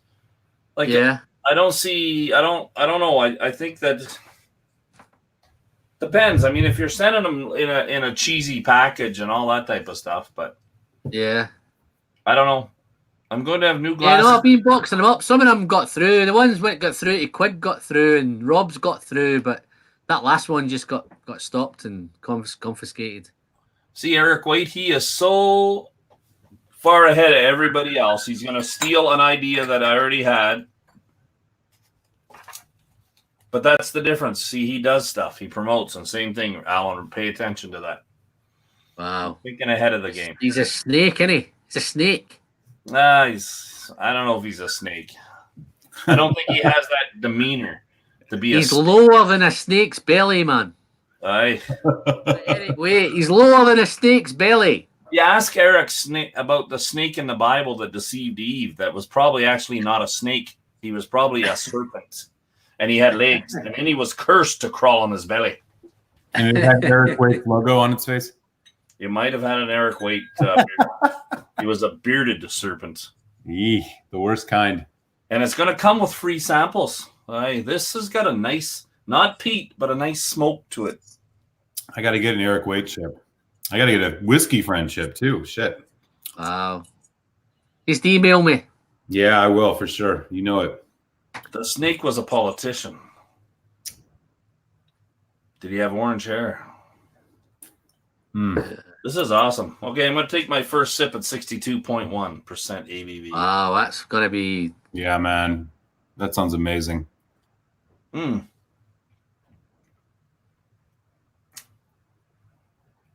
It's sweet, but it's got a mouthfeel of like a dry wine. Yeah. Did it kick like a mule? Oh, no, but this is good. Wow. It doesn't kick like a mule. No, it's very smooth. 62. I was expecting something else. Now, that's from an open bottle. If you got an unopened bottle by accident, that's all I can show you because, they might be a member from... I told them anytime I found a bottle. Yeah. But this is an exclusive... Only 108 bottles. So I hope you can find one there, Alan. You just no. I don't know. But it's chase them down. Find it. They screwed up the company that brings them in. Yeah. There was talk about lawsuits, but you'll never win from that. Alan, how much was it to ship to the US from you? What, samples? Yeah. I think it was about £15. So that's at probably about $50. $5, 35 Canadian or something like that. Yeah. I'll hit you up over email and I'll give you a list of some things I have. Maybe there's some stuff you want. I'd gladly Yeah. up to you. Yeah. That bottle. You don't have enough samples. I saw. Check him. You don't have enough samples. I saw your shelf. No, mate. I went through a few tonight. No, I've got a load of bourbons. I've got another cabbage actually on its way. Jerry Kersey. He said, I'm going to send you some bottles, right? He says they could only buy them in packs of 12. Yeah. I'll send you 12 samples, man. So, but no, he said, which country are you in, Radek? Yeah, I'm in Philadelphia, Pennsylvania, so East Coast of the U.S. So the country is the United States. Yes, United States, state of Pennsylvania, city of Philadelphia. Yeah. Not the country of America. Not America. No. It's the United States. What country are you from? America. No, you're not. You're from a continent called America. You live in the United States. The United States. Oh, Daniel, well, not very you know it's going to your head, mate. Listen, I live in the United Provinces of Canada. Or, pardon me, You're the Canadian. United Provinces of America. What country are you from? I'm from Canada. Canada. Aye, and we live in the same continent as the United States, which is the continent of America. Yeah. It's kind of like, you meet somebody, say, from Ireland or Scotland, and you call them British. They're like, no, I'm not British. I'm Scottish. Right? Yeah. Right? Others Oh, don't. no, I tell you, you're probably not right there, mate. You're a wee bit off there. Because they are on the island of Britain, If you ask somebody from Scotland, they'll say they're Scottish. They won't say they're British. That's what I meant. If you ask somebody from Wales, they'll say they're Welsh. Yeah, because they're toffee-nosed gits. And if you ask somebody from Ireland, they'll say they're Irish. Right. British. But if you ask somebody from England, they'll say they're British. That's what I was getting at. That's what I meant. As a BC resident for 3 years, I can attest that it is in theory not a state. It is a district. It is a federal district. It's a state of mind. Are you Googling again? You got Google on there. Yeah, man. Erik Wait's just doing he's fact checking all our social studies analysis right now. That's what they want us to have, though, is more divisions. Let's divide it all up. Much. The United States is anything but united over the last few years.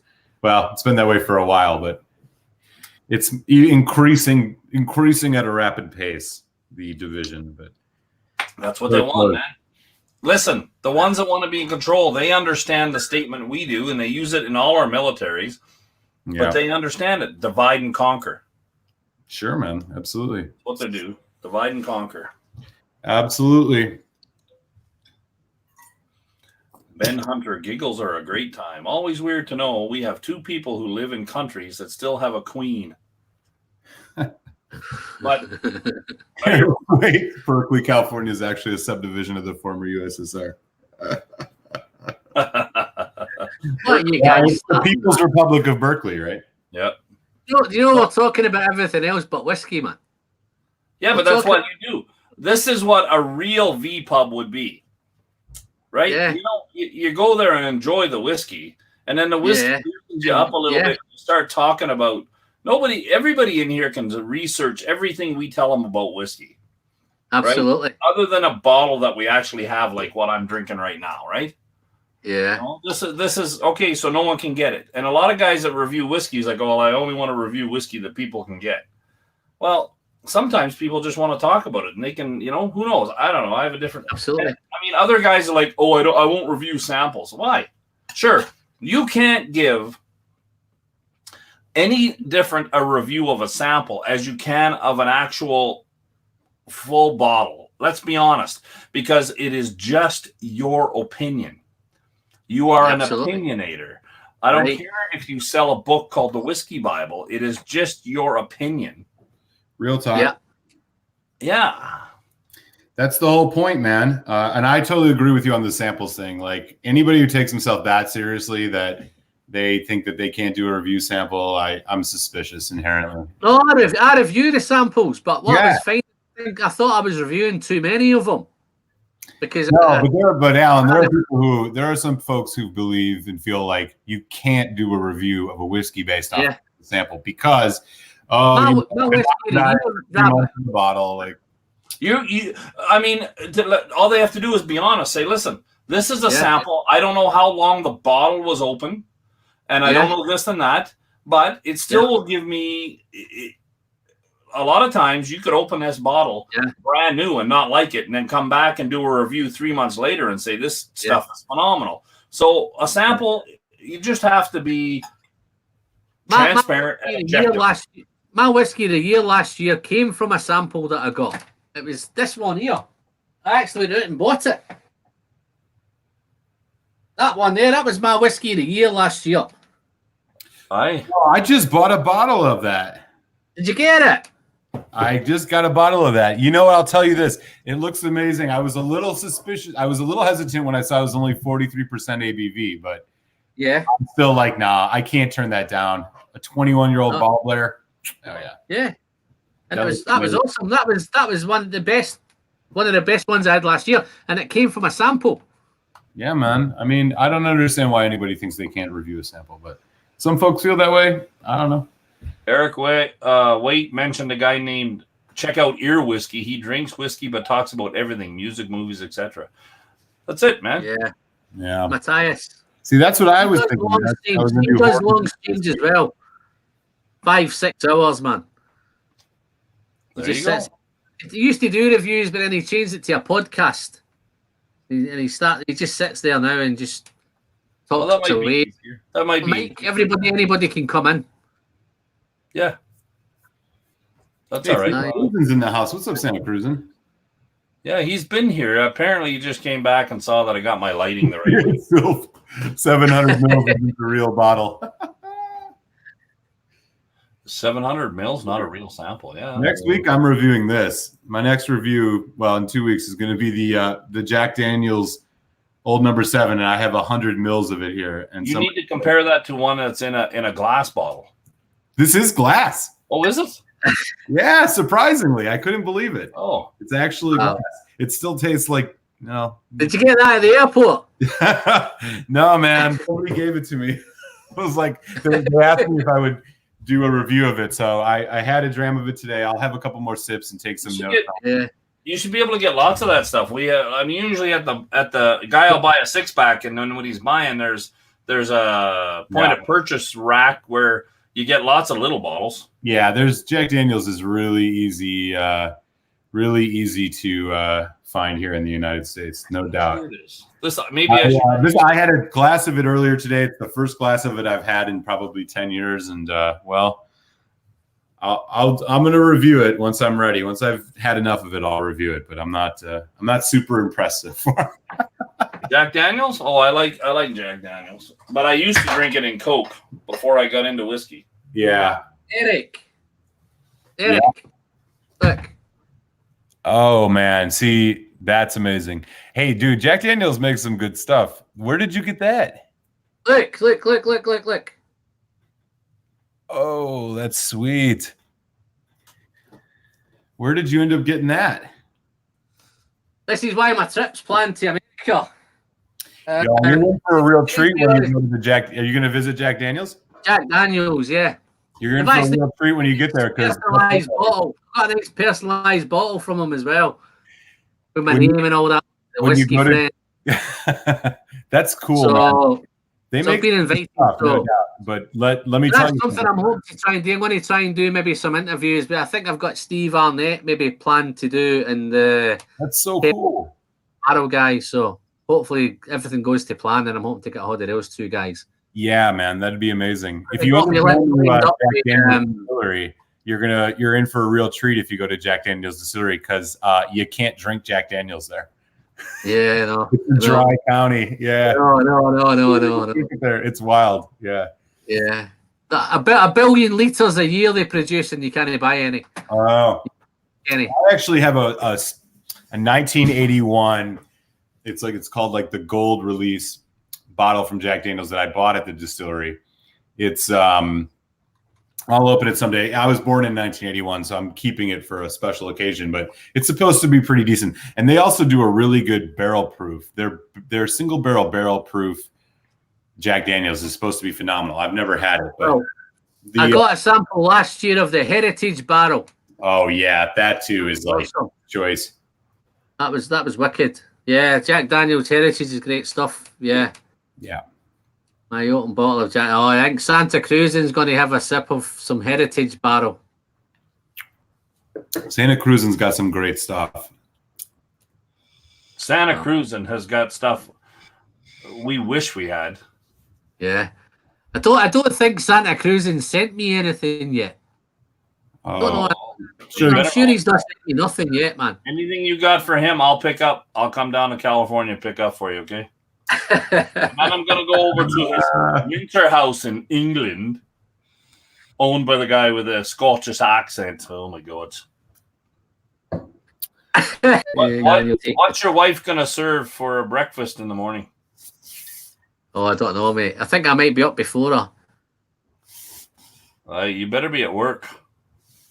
I know, but when I'm over there, I mean, what's she going to serve me for breakfast? You'll be gone to work. What do you want, mate? Will I have to come over to the summer house to get it, or will she bring it? No. You can go to the West Wing and get it in the West Wing. In the West Wing, aye. Yeah. Get it in the West Wing. Ben Demon Hunter said interested in Gentleman's Jack. You're interested in a gentleman named Jack? That's a little weird, Ben. The Gentleman Jack. The Gentleman Jack whiskey. I'd pass on that one. It's not worth your money. Well, I mean, it's not that expensive. Get it and try it. It's like $40, man. Not cheap. I'll eat haggis, but I don't like blood sausage. I'm not having it. No. Black pudding. I'm not eating blood pudding, no. No. I wasn't nice, man. Lefroy. You cook it nice. You cook it, it's nice, man. I don't care if you cook it perfect. Going down. Cook it well done, man. Well done. I don't care. If you cooked it perfect or cooked it to a charcoal, I'm not drinking it or eating it. And Travis How you doing? Travis Faircloth, how you doing, mate? You okay? I love Travis because I will have his caviar. Erik Wait wants some blood sausage. Erik Wait would eat shit on a shingle if it was cheap enough. Yeah. What do you reckon, guys? 20 minutes more. Yeah, that sounds good. That sounds yeah, because I'm going to Daddy-O's for some Louisiana food. Oh wow. What time are you over there? The only thing they don't have there is some caviar that Travis Faircloth would make for me. Some blood sausage. No, that's crap. Have some blood sausage, man. I'm not having blood sausage. Don't eat anything that pumped through another animal. Especially the liver and the filter. You don't follow. Are you on Instagram, Alan? No, I'm not. Well, you need to be. Yeah, I'll check it out. I think I was on it. I was on it a couple of years ago, and I think I got hacked, man, and I found it difficult to fucking get out of the hack. So that's not bad. I came off it. Some guy in China hacked me, I think. Oh, you gotta watch out for those guys, man. Yeah. What's this? When I was still new to whiskey, I found Taste of JD too strong and overpowering. How you get on with that now, Ben?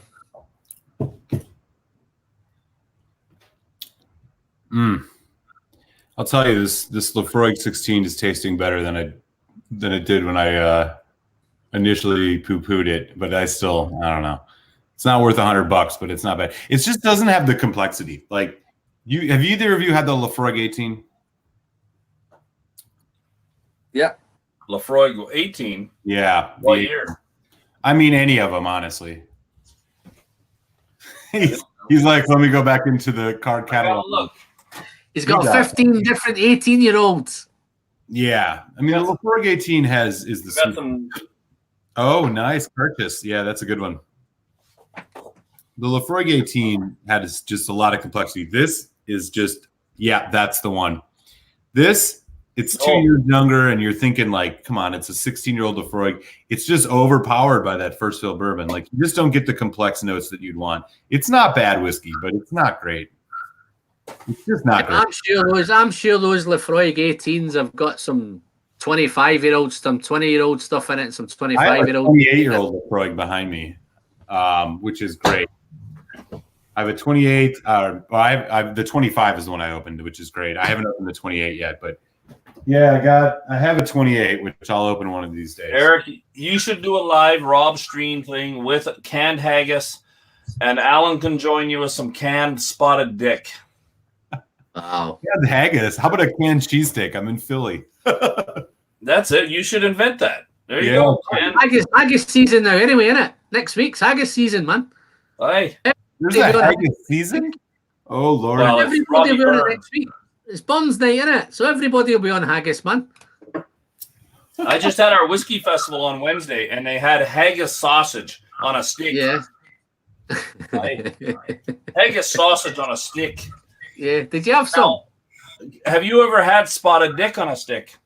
No, I haven't. Eric doesn't know what we're talking about. I have not had spotted dick. Spotted dick is an actual pudding in England. Jesus, really? Yeah, it's and you can get it in a can by Heinz. Heinz spotted dick in a can. Yeah. We've got some loyalists that live over here, even in Alberta, and there's a few British shops that sell this crap. Did you not enjoy it? Well, if I can get past the name, I might. Why would you have a bottle of whiskey not opened? That's a really great question, DH. So this is what happens. Erik did this last year, man. He's going to do a live next Saturday for Buns Night. And he had doing it last year, but he had haggis in a can. He had canned haggis last year, man.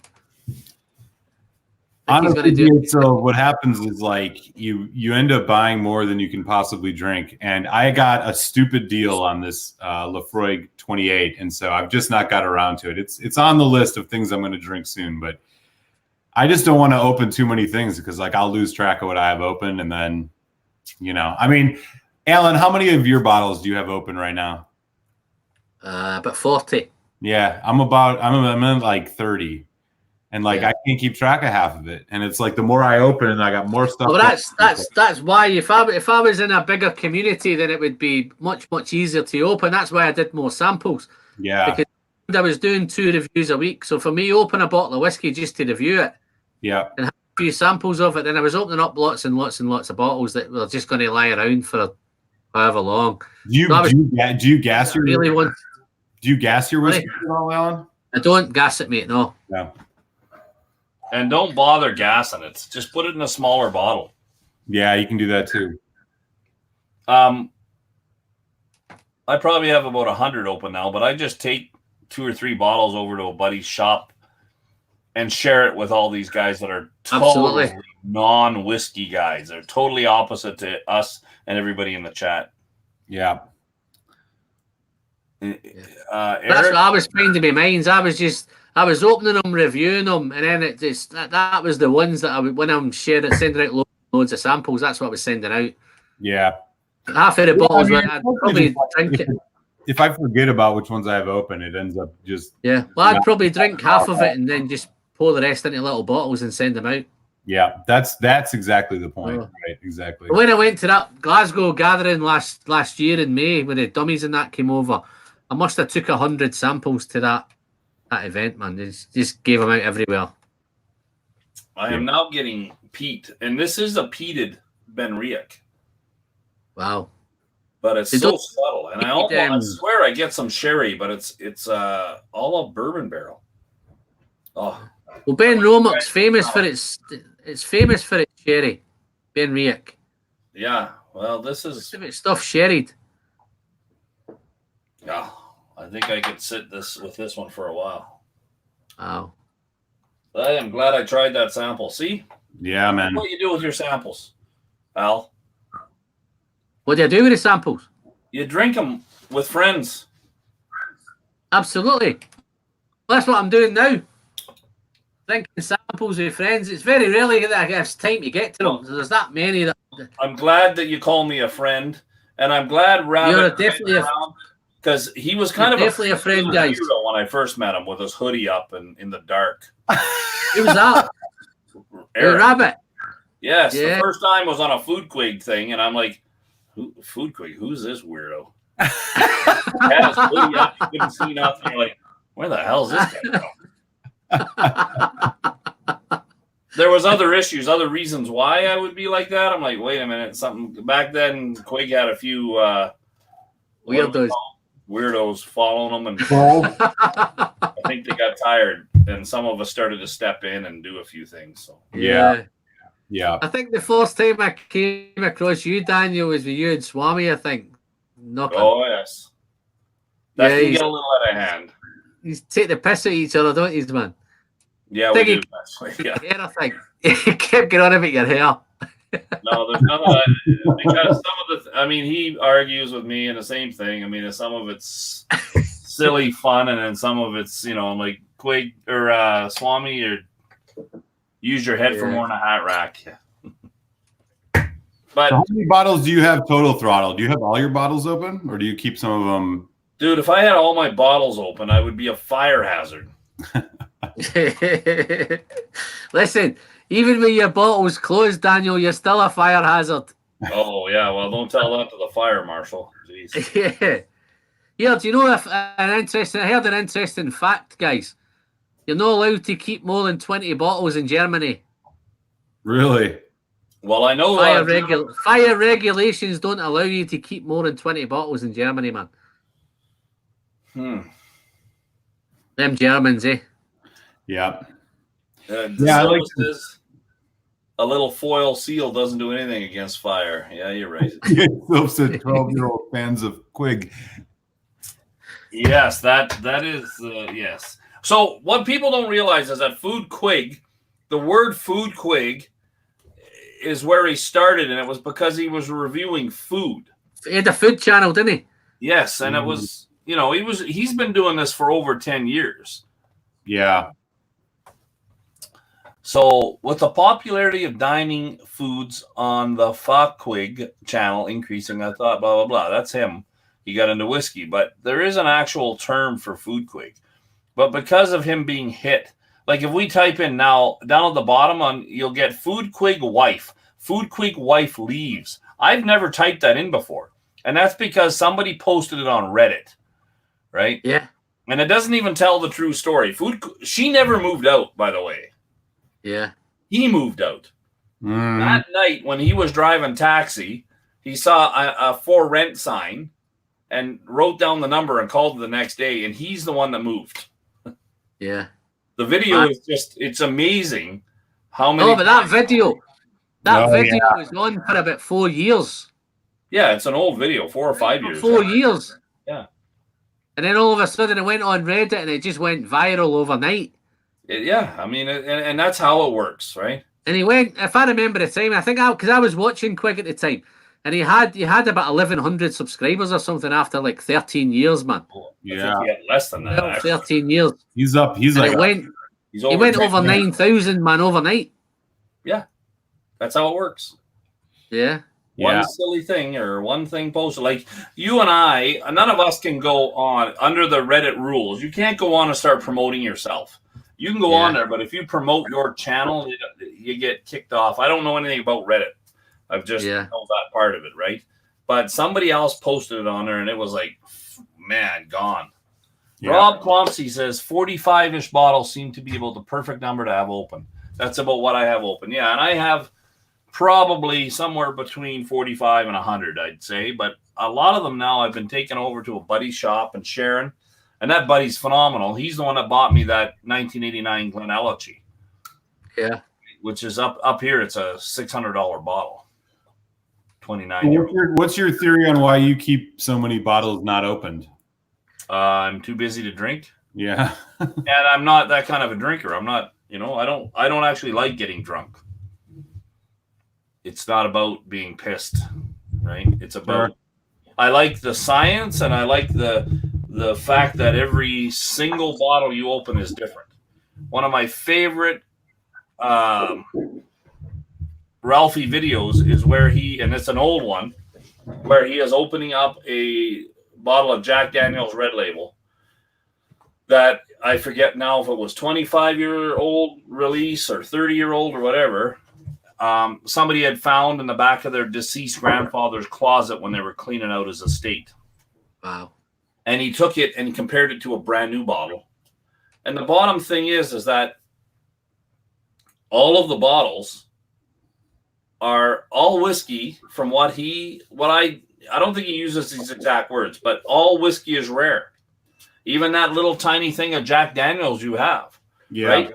Because the next year they bring that out, it's going to be different water, different oak, different charcoal, different weather, different barley or wheat or grain or whatever it's made from, right? So all whiskey is rare. So when we're told, hey man, you just got this, I almost slap guys when they're like, so what is the whiskey you love the most? Or what is the whiskey that is, like they're looking for some form of holy grail perfection or something that's going to go, and lift them out of off the planet Earth and send them to space. It doesn't exist, man. Just enjoy your whiskey and stop being so demanding of it at some point. Yeah, speaking of enjoying, I'm actually going to do this one to close us out. This is a Bowmore 15 independent bottling from Boutique Whiskey. It's they're good stuff, man. Yeah, they are 48.3%. They only come in these 375. I have a Glen Elgin too, which is really exciting. I'm hoping to open that soon.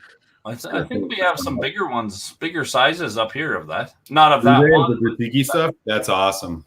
Yeah. What's your take on Bowmore, Daniel? My take on Bowmore?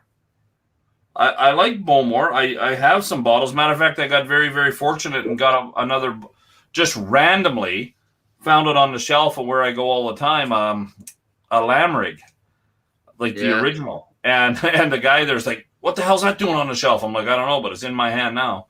So it wasn't supposed to go on the shelf. I'm like, oh, okay. And I know him, and I'm like, okay, well, here you go. He's whatever, I'll sell it to you. And he sold it to me for the whatever, but I tend to find when you go to Bowmore and you try Bowmore at the distillery, everything is awesome.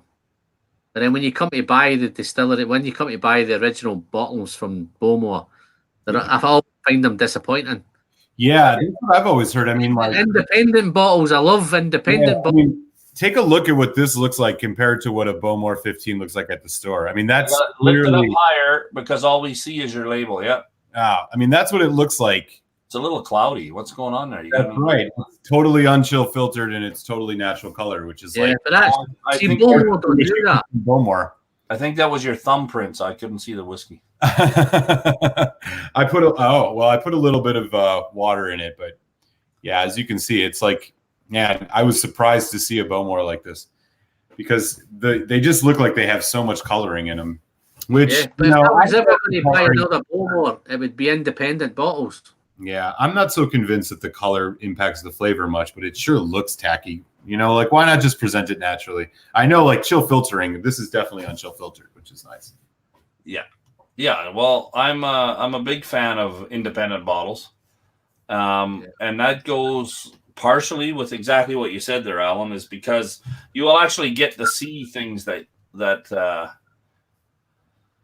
you won't from a regular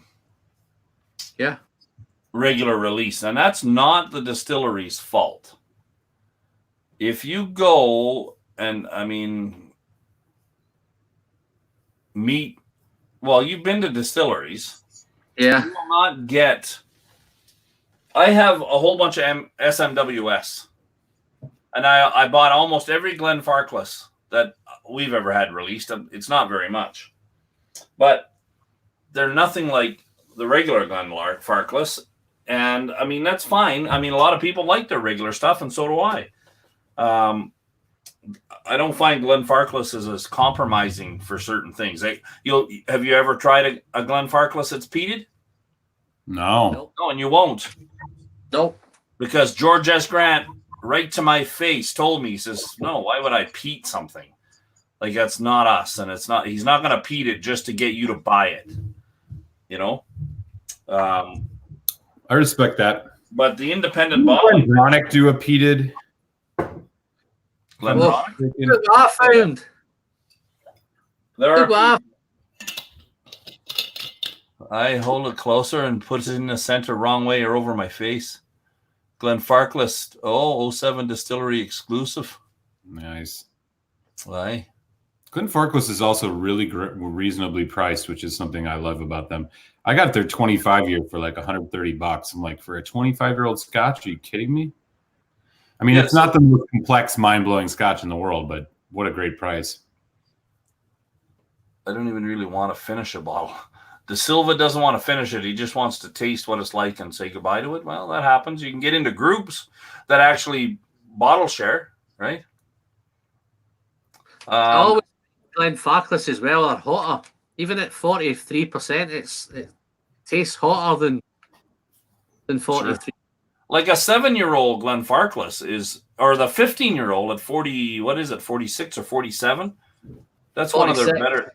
Yeah, that's one of their better ones, right? I mean, the 21-year-old only at 43. You can't get the 50 here in the States. Yeah, but it tastes even the 20. I did a review, all of those Glenfarclases, and even the 25 is only, I think that's 43% as well. The 25, I'm not sure. But you know how much? 25 is 43%. I got a bottle. Yeah, and yet they direct fire distills. They're direct fire. There's only one of the ones left in Scotland to do it. Oh, really? And yet, by keeping it at a lower ABV, they're also keeping their costs down. Absolutely. So that people can afford to try a 21 or 25-year-old. Yeah. Right? And the casks as well. I think they use the casks a wee bit more. They may stretch them out a little. Third or fourth fill. Yeah. Well, maybe. Glenfarclas 25 is the most overpriced whiskey on earth. Really? You think it's overpriced? I mean, for a 25-year-old, I swear you can find it for $120, $130.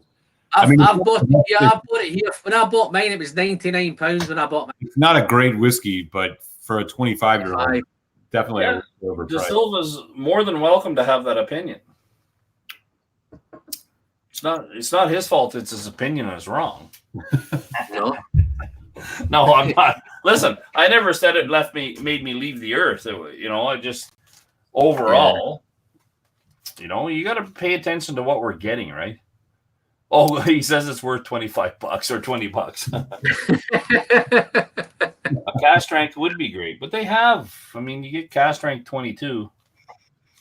You're right, not paying for the age. Now, I have a 25-year-old Glenelachie independent bottling. It is not the same as their regular release, the new release that came out last year, but it's up here. It's $189, whereas the regular release Glenelachie 25-year-old was selling for over $425. Right. Yeah.